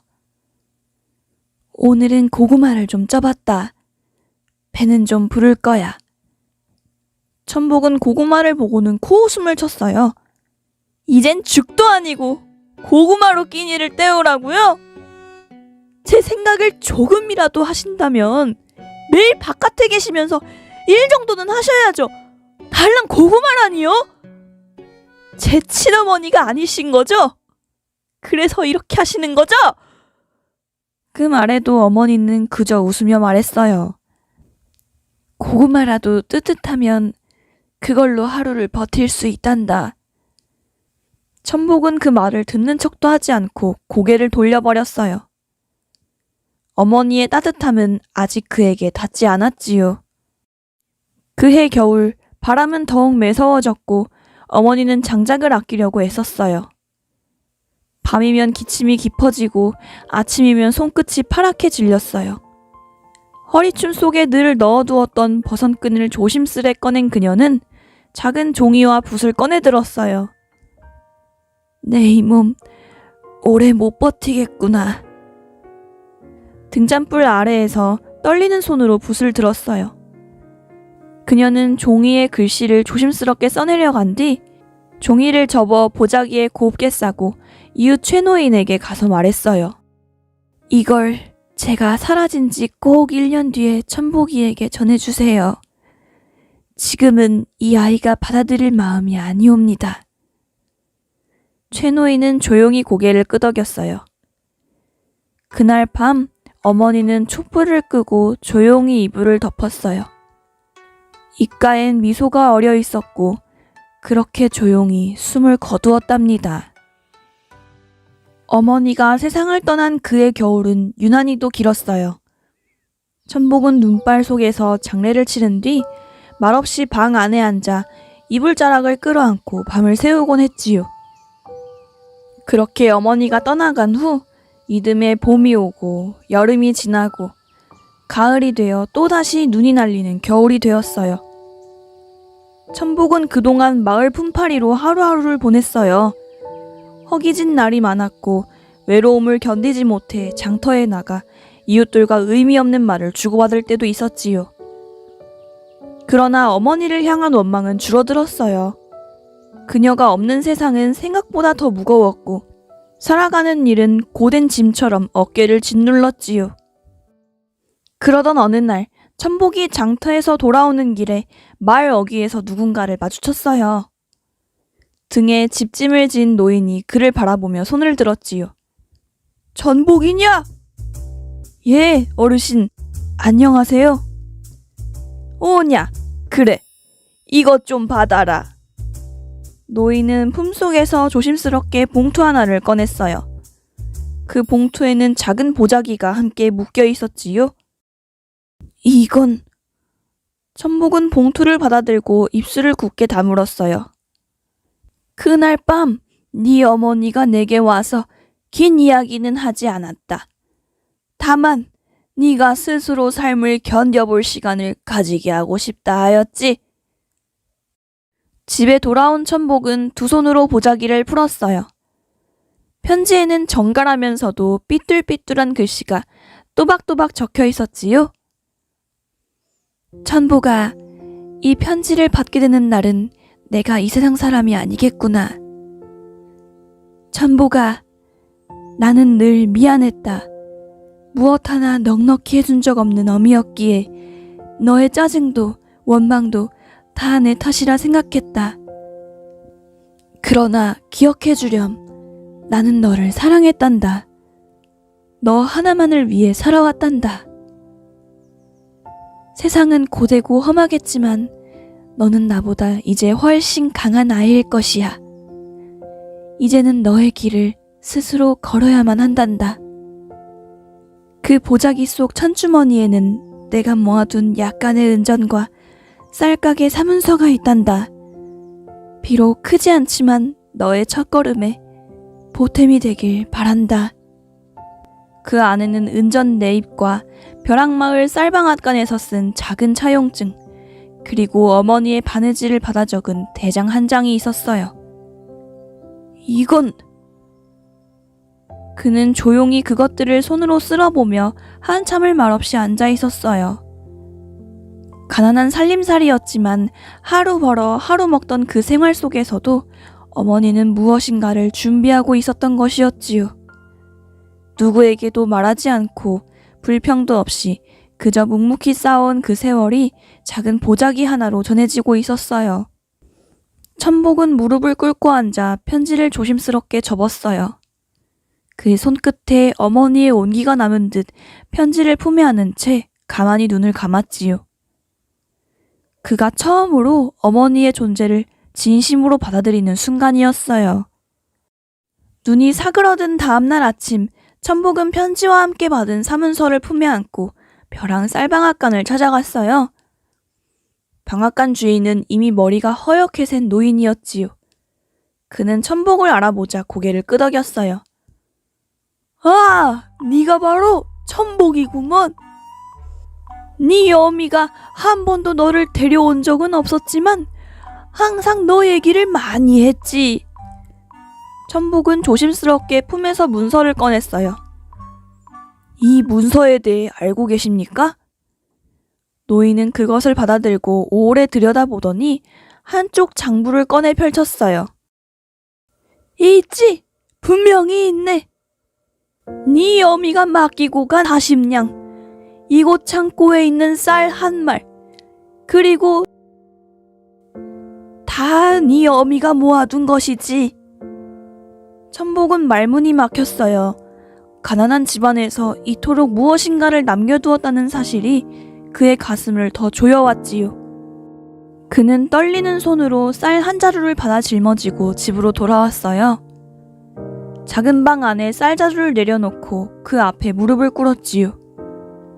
어머니, 이걸 어쩌자고 이렇게까지 하셨습니까? 천복은 편지를 다시 꺼내 그 옆에 놓아두고 말없이 눈물을 흘렸지요. 그 순간 머릿속에 떠오른 것은 어머니가 겨울날 붕대를 감은 손으로 장작을 피우던 모습이었어요. 천복아, 너만은 따뜻해야 한다. 그날 천복이는 따뜻한 밤을 맞이했지만 어머니는 찬 방에서 홀로 기침을 했었지요. 그때의 상황이 떠오르며 천복이는 후회의 눈물을 흘렸답니다. 며칠 뒤 천복이는 어머니가 사주었던 낡은 붓과 먹을 가지고 마을 훈장을 찾아갔어요. 글 공부를 다시 하고 싶습니다. 더는 어머니가 남긴 마음을 모른 척하고 싶지 않습니다. 훈장은 천복이의 눈을 깊이 들여다보며 고개를 끄덕였어요. 이제야 참된 글 공부를 할 때가 되었군. 천복이는 낮에 품팔이를 하고 밤에는 등불을 켜고 글을 익혔어요. 지친 몸을 이끌고 서책을 펼 때마다 어머니의 편지가 생각났지요. 봄이 지나 여름이 되었을 무렵 천복은 마을 안에서도 성실한 젊은이로 불리기 시작했어요. 손이 빠르고 말이 단정하며 무엇보다 허튼 소리를 하지 않았지요. 천복이 그 녀석 사람 됐어? 이제 어디에 내놔도 부끄럽지 않겠어. 그 어미의 마음이 이제야 열매를 맺는구먼. 어느 날 서당에서 천복은 훈장의 부탁으로 막 글을 배우기 시작한 아이들에게 글씨를 가르쳤어요. 이 글자는 효다. 효란 무엇일까? 아이들은 서로 얼굴을 바라보며 우물쭈물했어요. 천복은 미소 지으며 말했어요. 나도 예전엔 몰랐던 글자다. 하지만 이젠 누구보다도 잘 알지. 그날 밤 천복은 마루에 앉아 별을 바라보며 작게 중얼거렸어요. 어머니, 이제야 조금 어머니의 바람에 닿을 수 있을 것 같습니다. 그는 벽장에 넣어둔 어머니의 편지를 꺼내 다시 한번 펼쳐 읽었지요. 그리고 그 아래에 자신의 글씨로 이렇게 적었어요. 저밖에 몰랐던 어머니의 삶을 이제야 깨우쳤습니다. 계절은 몇 번이나 바뀌고 마을의 논밭도 풍요로워졌으며 서당 앞 느티나무는 해마다 굵은 나이테를 더했어요. 천복은 더 이상 홀로가 아니었어요. 그는 성실한 품성과 맑은 눈빛을 알아본 여인과 정결한 혼례를 올려 조용하고도 따뜻한 가정을 이루었어요. 그의 아내는 부지런하고 마음이 고왔으며 무엇보다 천복의 어머니 이야기를 정성껏 들어주는 사람이었지요. 이 집 당신 어머님께서 지키신 거지요? 어머님께서 살아계셨다면 저도 참 배우고 싶었을 거예요. 천복은 아내의 말에 고개를 조용히 끄덕이며 대답했어요. 어머니도 당신을 좋아하셨을 거예요. 내게 처음으로 따뜻한 밥을 지어준 사람이니까.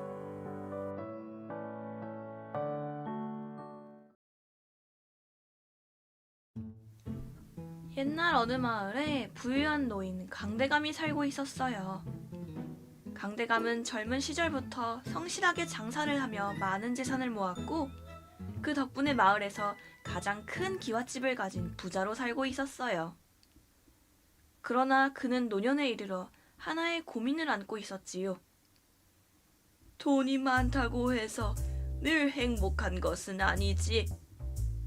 내가 세상을 떠난 뒤 남겨진 재산을 어떻게 나눠야 할 것인가? 그에게는 두 아들이 있었어요. 첫째 아들 강진수는 욕심이 많고 교활한 성격이었고 둘째 아들 강연수는 정직하고 효심이 깊은 아들이었지요. 강대감은 둘째 아들 연수를 더 신뢰했지만 형제 간의 불화를 원치 않았어요. 그래서 그는 모든 재산을 공평하게 나누는 유서를 남겼지요. 나는 공평하게 유산을 나누겠다. 내가 세상을 떠난 후 형제간 다툼 없이 재산을 나누도록 하여라. 그렇게 유서를 작성하고 강대감은 유서를 잘 봉해 놓았어요. 마지막 유서를 작성하고 얼마 지나지 않아 강대감은 병에 들게 되었지요. 이제 내 생이 얼마 남지 않았구나. 그는 가족들을 불러 마지막 말 한마디를 하였어요. 내가 떠난 후에도 서로 아껴야 한다. 절대 형제끼리 싸우지 말거라. 그 말을 끝으로 강대감은 세상을 떠났어요. 그의 장례가 끝난 뒤 마침내 유서를 공개하는 날이 다가왔어요. 연수는 아버지가 공평하게 재산을 나누라고 하셨으니 형과 함께 사이좋게 지낼 수 있을 것이라고 믿었어요. 그러나 그날 연수는 자신의 귀를 의심할 수밖에 없었어요. 유서를 낭독하는 사람이 천천히 입을 열었지요. 강대감님께서 남기신 유서입니다. 내 모든 재산은 첫째, 강진수에게 물려준다. 둘째, 강연수는 부모를 제대로 모시지 않았으므로 재산을 물려받을 자격이 없다. 연수는 순간 귀를 의심했어요. 아니, 아버지께서 그런 말씀을 하실 리가 없는데? 그러나 형 진수는 태연하게 말했어요. 유서에 적혀있는 대로 해야지. 아버님께서 네가 받을 자격이 없다고 하셨으니 넌 이제 집을 떠나라. 연수는 당황했지만 아버지가 남긴 마지막 뜻을 함부로 부정할 수 없었지요. 그렇게 연수는 형의 재산을 탐내지 않고 조용히 집을 떠났어요. 나는 욕심을 부리지 않겠다. 다만 아버지께서 정말 나를 그렇게 생각하셨는지 조금은 의문이 드는구나. 연수는 집을 나와 작은 오두막을 얻고 품팔이를 하며 하루하루 살아갔어요. 처음에는 아무런 원망도 하지 않았지요. 재산은 중요하지 않아. 아버지께서 그렇게 결정하셨다면 나는 가난해도 꿋꿋이 살아가야지. 그러나 시간이 지나면서 그는 점점 지쳐갔어요. 겨울이 찾아오자 추운 날씨에 제대로 된 옷 한 벌이 없었어요. 이러다간 정말로 굶어 죽을지도 몰라. 결국 그는 마지막 자존심을 내려놓고 형에게 돈을 빌리러 가기로 결심했어요. 그렇게 연수는 형 진수의 집을 찾았지요. 형님, 제가 무언가를 바라려는 것이 아닙니다. 그저 겨울이 너무 춥고 먹을 것이 없어서 그러니 쌀이라도 조금 나누어 주실 수 있겠습니까? 그러나 진수는 냉혹하게 웃으며 말했어요. 네가 무슨 낯짝으로 여길 찾아왔느냐? 유서에도 나와 있지 않느냐? 아버님께서는 너는 받을 자격이 없다고 하셨다. 그러니 나도 너에게 줄 것이 없다. 그는 문을 닫으며 한마디를 더 했어요. 살고 싶으면 네 힘으로 살아라. 다신 나를 찾아오지 말거라. 연수는 그 자리에 서서 멍하니 형의 집을 바라보았어요. 아버지께서 살아계실 때 한 번도 내게 실망하신 적이 없었는데 왜 유서에는 내가 부모님을 모시지 않았다고 적혀 있을까? 아버지, 어째서입니까? 어째서 저를 버리셨습니까? 유난히 추운 밤, 연수는 눈을 맞으며 한때 본인이 살던 집 앞에서 눈물을 흘렸답니다.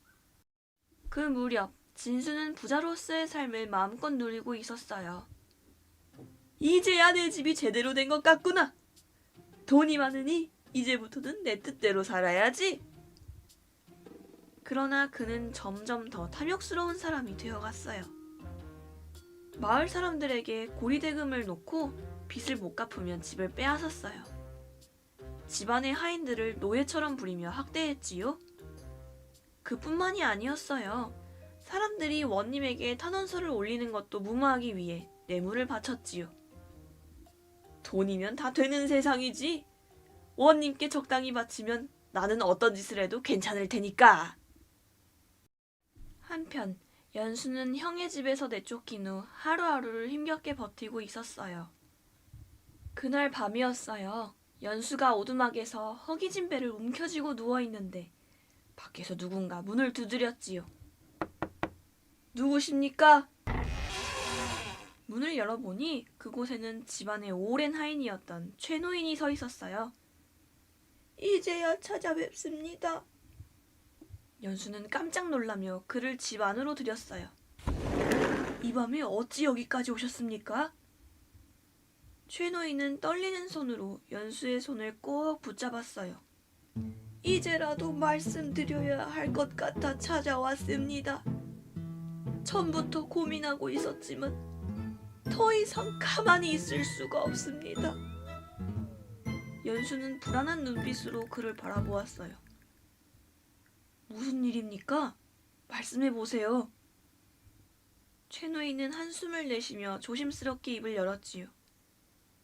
사실 저는 직접 유서를 쓰시는 강대감 어르신을 본 적이 있습니다.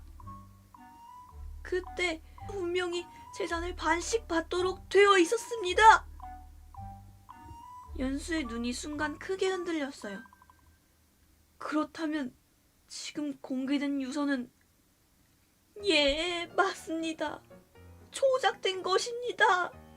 도련님께서 떠나고 난 후 저는 내심 이상하다고 생각했습니다. 하지만 저는 하인일 뿐이고 함부로 나설 수 없었습니다. 허나 요즘 강진수 도련님의 행동을 보며 이제라도 진실을 밝혀야 한다고 결심했습니다. 그렇다면 원본 유서는 어디 있습니까? 연수는 초조한 목소리로 물었지요. 항상 중요한 문서를 보관하시는 서책방이 있었습니다.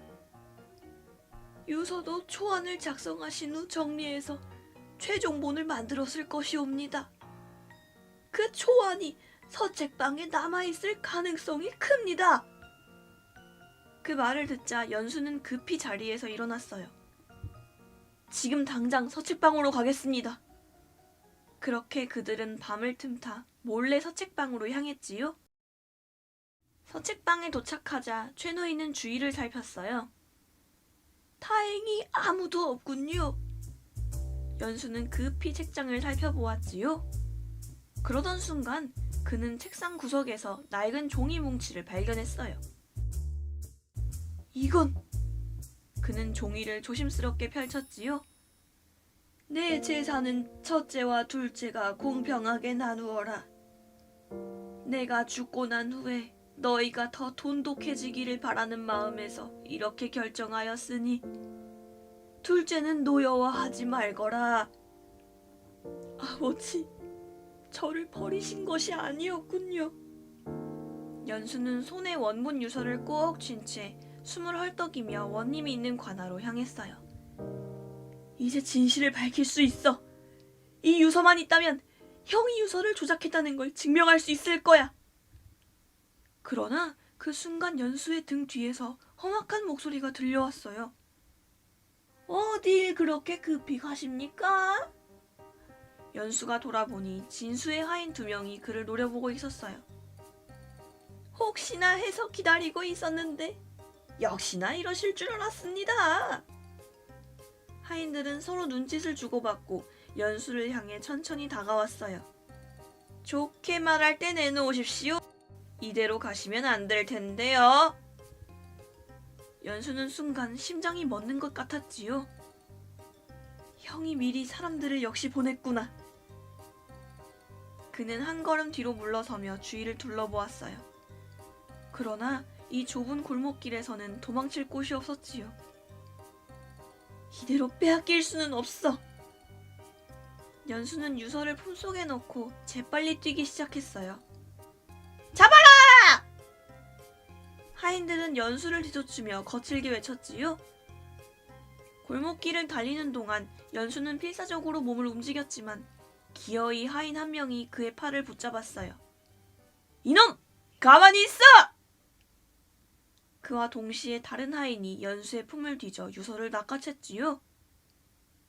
안 돼! 그걸 내놔!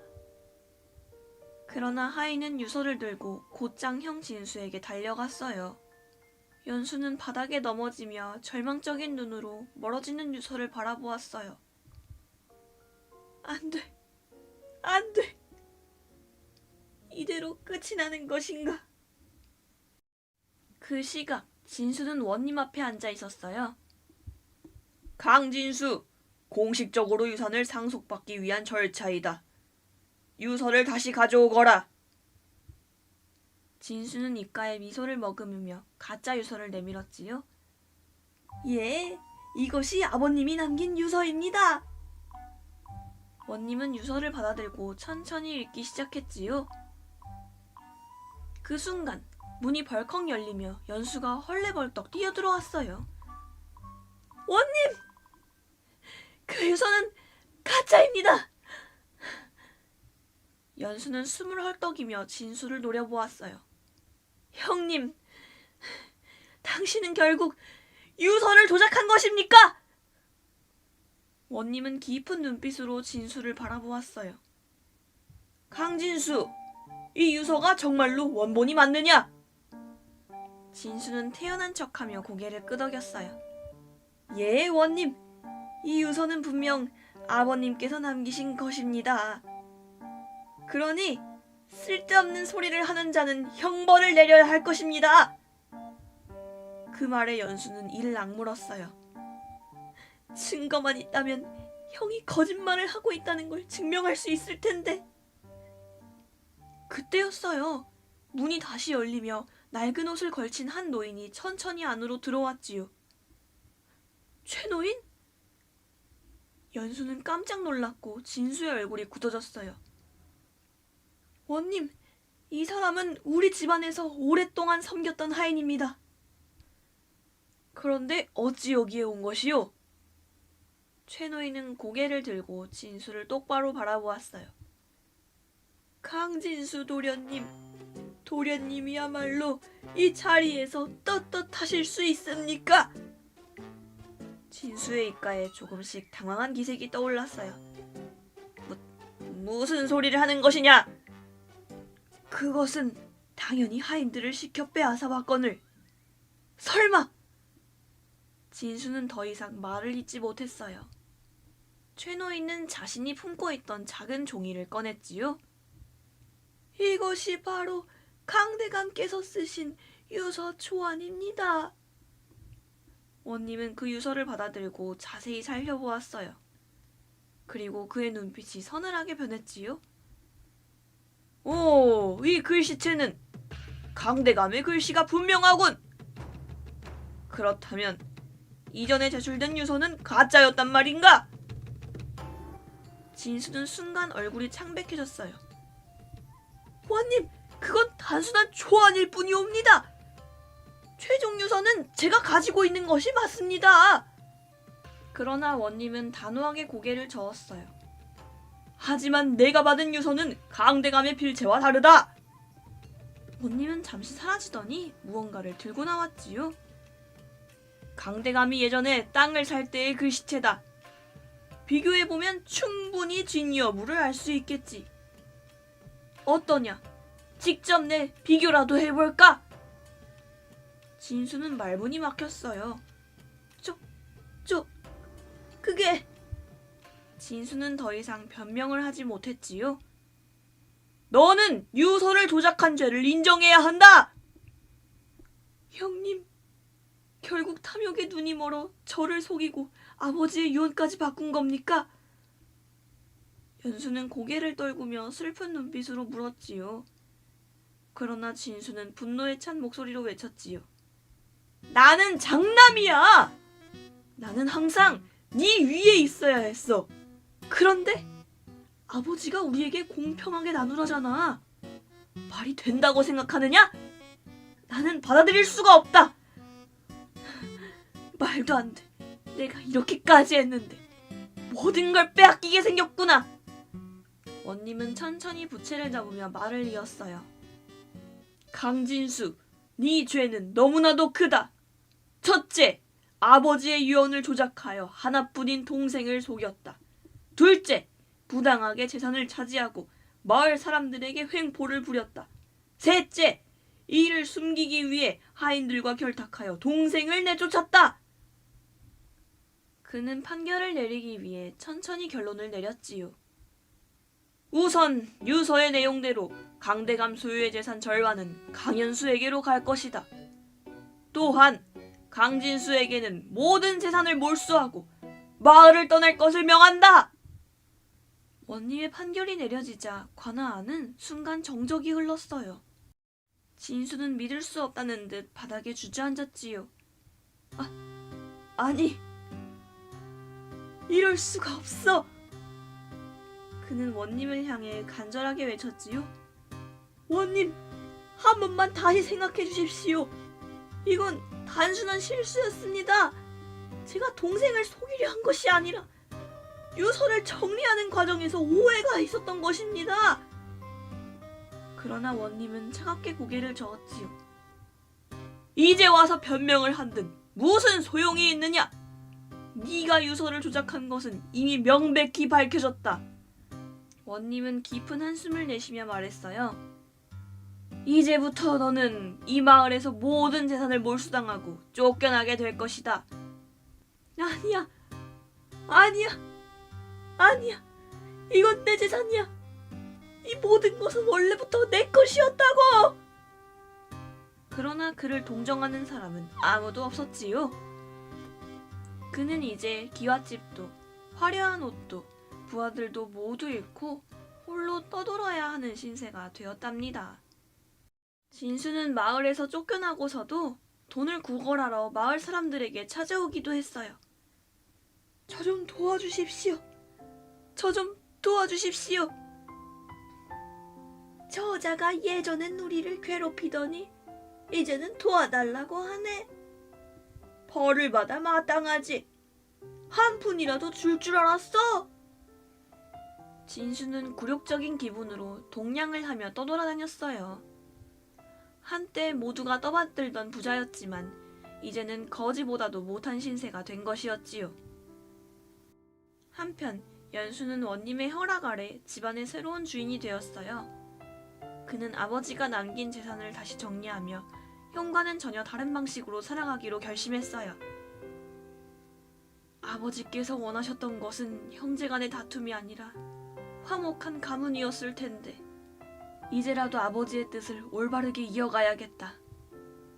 연수는 형이 고리대금으로 괴롭히던 마을 사람들에게 재산을 돌려주었어요.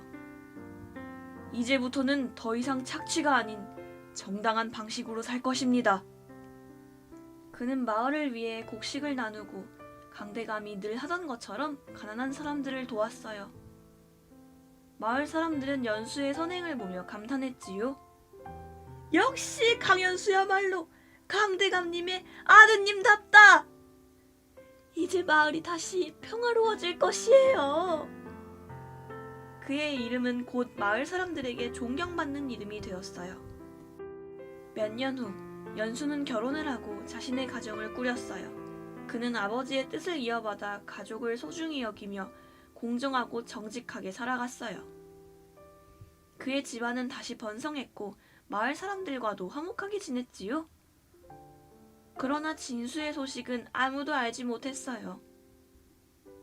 형님은 지금 어디에서 어떻게 지내고 있을까? 연수는 문득 형을 떠올리며 깊은 한숨을 내쉬었어요.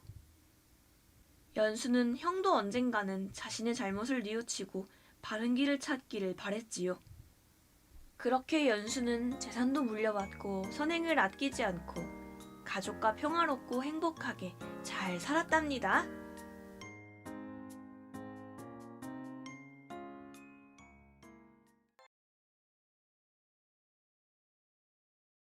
옛날 어느 마을에 학식은 높지만 가난한 선비 이도연이 살고 있었어요. 그는 선량한 성품을 지니고 있었으며 무엇보다도 그의 아내 채연은 마을에서도 소문난 지혜롭고 정숙한 여인이었어요. 마을 사람들은 그들을 보며 늘 감탄하곤 했지요. 저 부부는 참으로 다복해 보이는구나. 가난 속에서도 항상 서로를 아끼니 이보다 더한 부부의 정이 어디 있겠는가? 채연은 아침마다 직접 남편의 옷을 다듬고 남편을 위해 맛있는 밥을 짓고 가난한 살림 속에서도 늘 남편을 존경하며 살았지요. 하지만 이도연의 마음 한구석에는 늘 불안한 의심이 자리 잡고 있었어요. 깊은 어느 밤, 이도연은 홀로 책상 앞에 앉아 생각에 잠겼어요. 아내는 정말 나를 사랑하고 있는 걸까? 가난해도 불평하지 않는 것은 그저 참고 있는 것일 뿐 아닐까? 그는 그동안 아내가 가난에 대해 불평하는 모습을 단 한 번도 본 적이 없었어요. 그러나 그것이 오히려 이상하게 느껴졌던 것이었지요. 아내가 변함없이 자신을 아끼고 존경하는 것은 알지만 그것이 진정한 사랑인지 혹은 체면 때문인지 확신할 수 없었어요. 그때 그의 머릿속에 한 가지 생각이 떠올랐어요. 그래, 만약 내가 모든 것을 잃었다고 한다면 그래도 내 곁에 있을 것인가? 모든 것을 다 잃었다는데 내 곁에 있을 리가 있나? 그는 눈을 감았어요. 어느 날 그는 침통한 표정을 지으며 아내에게 말했어요. 여보, 우리 집안이 이제 망하게 되었어. 논과 밭도 모두 빚으로 넘어갔고 이제 남은 것은 이 집 한 채뿐이요. 채연은 순간 놀란 듯 눈을 크게 떴지요. 그게 무슨 말씀이십니까? 이도연은 일부러 깊은 한숨을 쉬며 말했어요. 믿었던 벗이 사업을 하겠다며 돈을 빌려갔는데 그자가 야반도주를 해버렸어. 이제 우리에게는 아무것도 남아있지 않소. 이 말을 들은 채연은 잠시 말을 잇지 못했어요. 하지만 그녀는 곧 차분하게 입을 열었지요. 그렇다면 이제부터 제가 밭일을 나가면 되겠군요. 논이 없어도 마을 부잣댁에 가서 품을 팔면 살 수 있겠지요. 그러니 너무 걱정하지 마세요. 이도연은 속으로 깜짝 놀랐어요. 이렇게 담담하게 받아들인다고? 보통 사람이라면 눈물을 흘리며 낙심할 텐데. 이도연은 더 깊은 고민에 빠졌어요. 이럴 수가. 모든 걸 잃었다는데도 낙심하지 않고 일을 하겠다니. 하지만 그는 아직도 확신할 수 없었어요. 이 정도만으로는 아직 부족한 것이야. 더 안 좋은 소식을 이야기한다면 진짜로 이제 나를 떠나게 되겠지. 그렇게 생각한 이도연은 아내를 불러 조용히 말했어요. 나는 이 꼴로 차마 마을에서 살 수 없소. 나는 떠돌이가 되어 유랑 생활을 하려 하오. 더 이상 나 같은 남편을 두고 있지 마시오. 부디 나를 잊고 새로운 삶을 찾으시오. 이 말을 듣자 채연의 얼굴이 굳어졌어요. 그게 무슨 말씀이시옵니까? 지금까지 부부로 살아왔는데 이제 와서 저를 버리고 떠난다는 것입니까?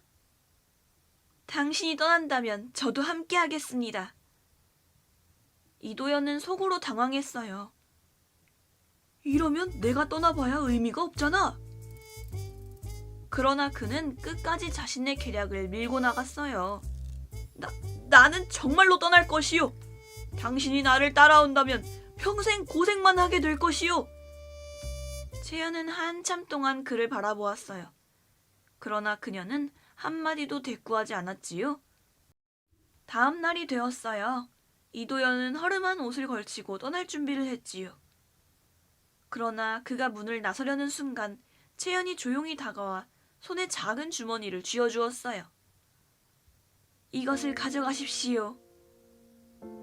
당황한 남편이 물었어요. 이게 무엇이요?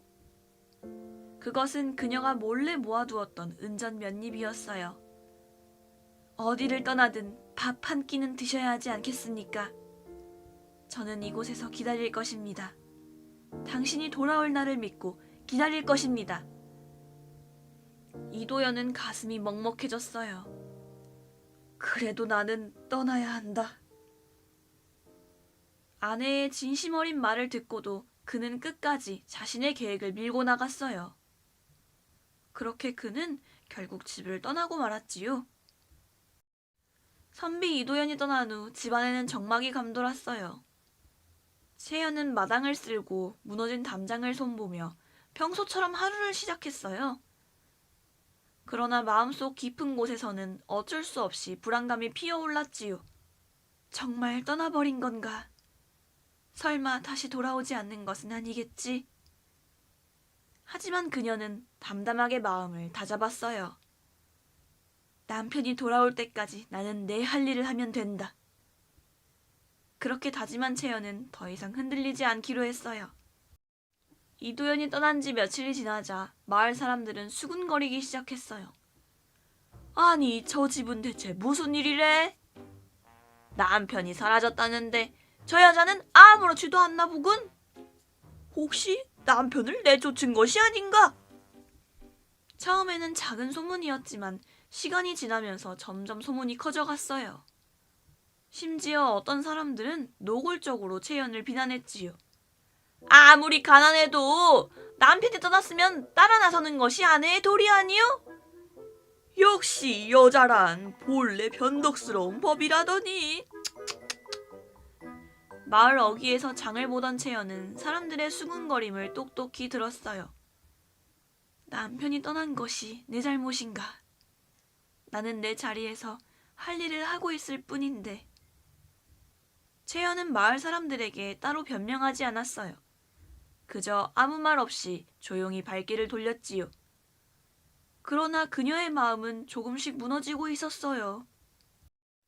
이도현이 떠난 지 한 달이 지났을 무렵 마을의 악덕지주 조만식이 찾아왔어요. 그는 원래부터 이도현의 집을 탐내던 사람이었지요.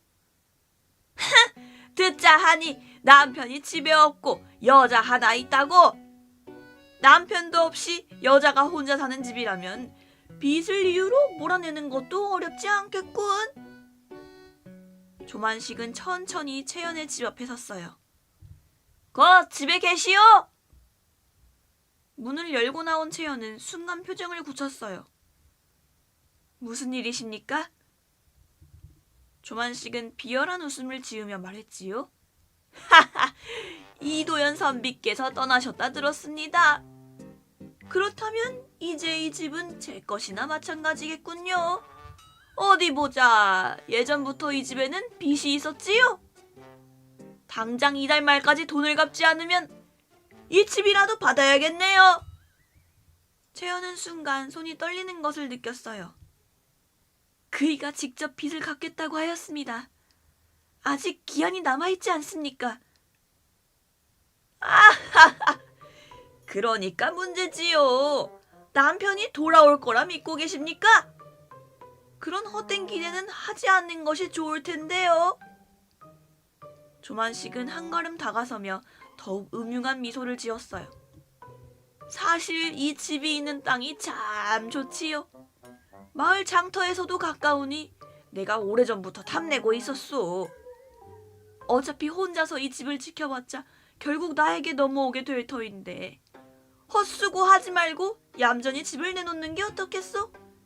지금 내놓으면 내가 우리 집에 한여로라도 일하게 해주겠소? 아하하! 어떤가? 내가 정말 심성이 곱지 않은가? 그 말을 듣는 순간 채연의 머릿속이 복잡해졌어요. 이 집을 빼앗길 수도 있다니. 마음속에 잠시 갈등이 있었지만 곧 그녀는 마음을 다잡고 이야기하였어요. 제 남편은 반드시 돌아올 것입니다. 그리고 저는 그때까지 이곳을 지킬 것입니다. 그러니 썩 나가주시겠어요? 조만식은 예상치 못한 대답에 순간 당황했지만 곧 다시 음흉한 미소를 지었어요.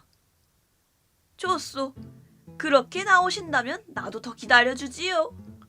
하지만 내가 다시 왔을 때 남편이 돌아와 있지 않다면 그때는 이 집도 넘어갈 터이니 각오하는 게 좋을 것이요.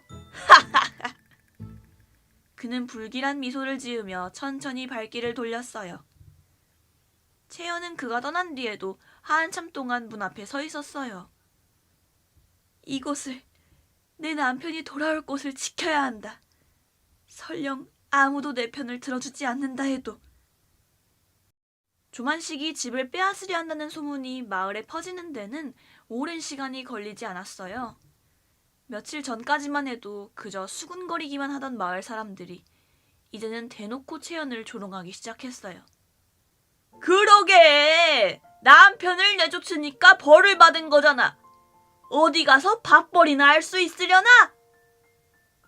장터를 지나던 채연은 마을 안악들이 모여 자신을 힐끔거리며 키득거리는 모습을 보았어요. 어머나, 집이라도 남았으면 좋았을 텐데 이제 곧 길바닥에 나앉게 생겼다는데? 조만식 어르신이 그 집을 가져가면 한유로라도 써주신다고 하던데? 하지만 채연은 아무 말 없이 그 자리를 지나쳤어요. 내가 화를 내면 오히려 그들이 즐거워할 것이다. 그러나 그녀의 속은 이미 타들어가고 있었지요.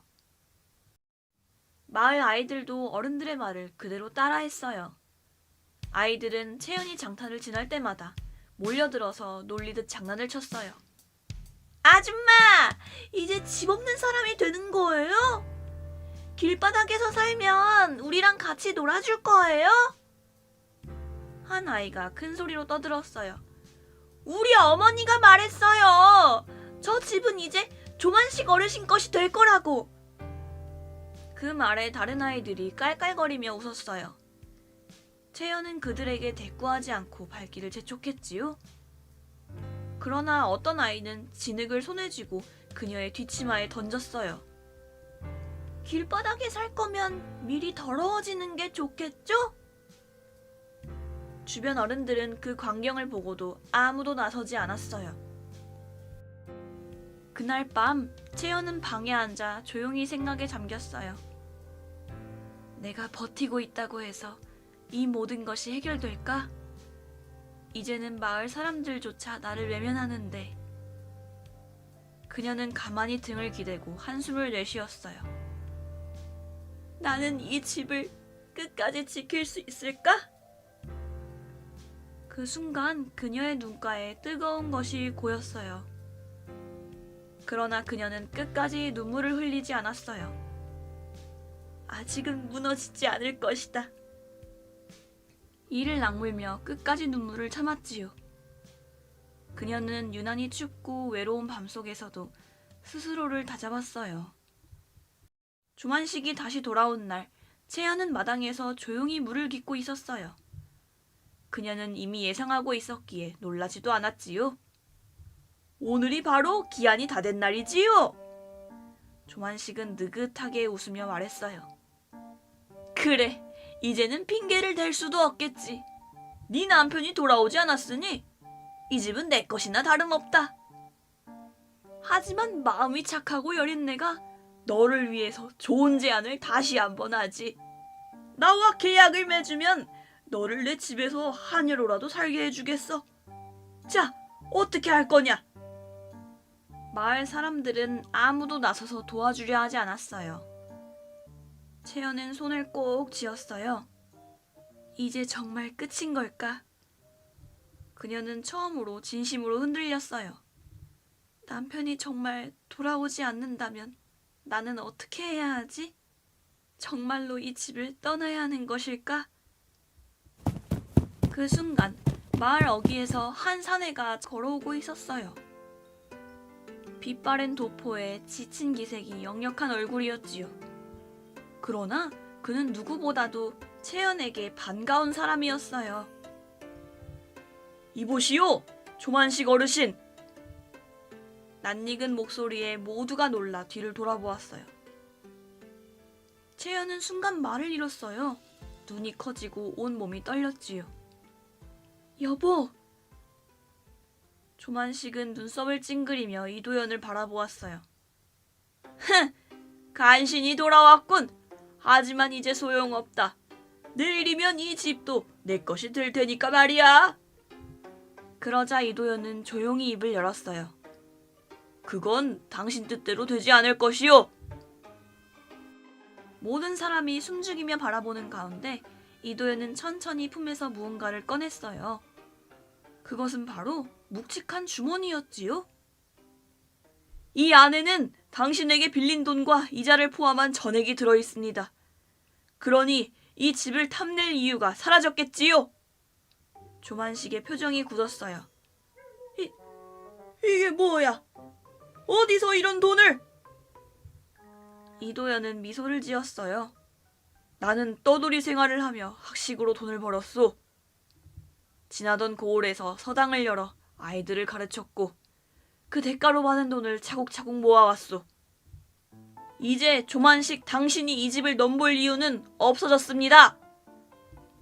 조만식은 얼굴이 새빨개졌어요. 이놈이! 네가 감히 나를 농락해! 그러나 그의 분노는 소용없었어요. 이도연은 이미 모든 준비를 마친 상태였지요. 이제 그만 물러가시오. 이 마을에는 더 이상 당신 같은 사람이 있어서는 안 될 것이오.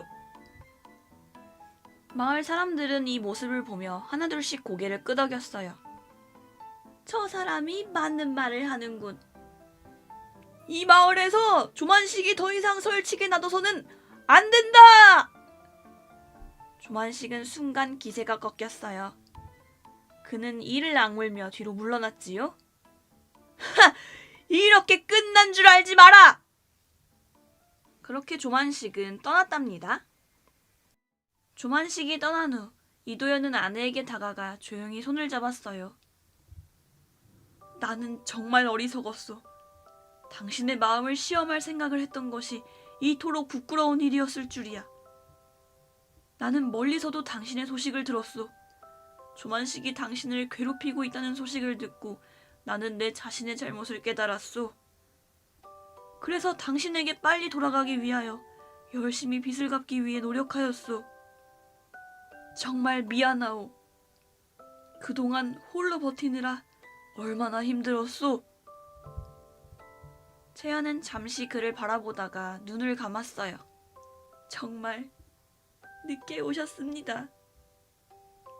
그녀는 눈물을 흘렸어요. 하지만 그것은 서운함이 아니라 기다림에 끝이 난 기쁨의 눈물이었지요. 이제는 다시 떠나지 마십시오. 제가 기다리는 일은 다시는 없도록 해주십시오. 이도연은 그녀의 손을 꼭 잡으며 대답했어요. 이제는 절대로 당신을 시험하지 않겠소. 당신의 사랑이 가장 귀하고 변함없는 것임을 나는 이제야 깨달았소.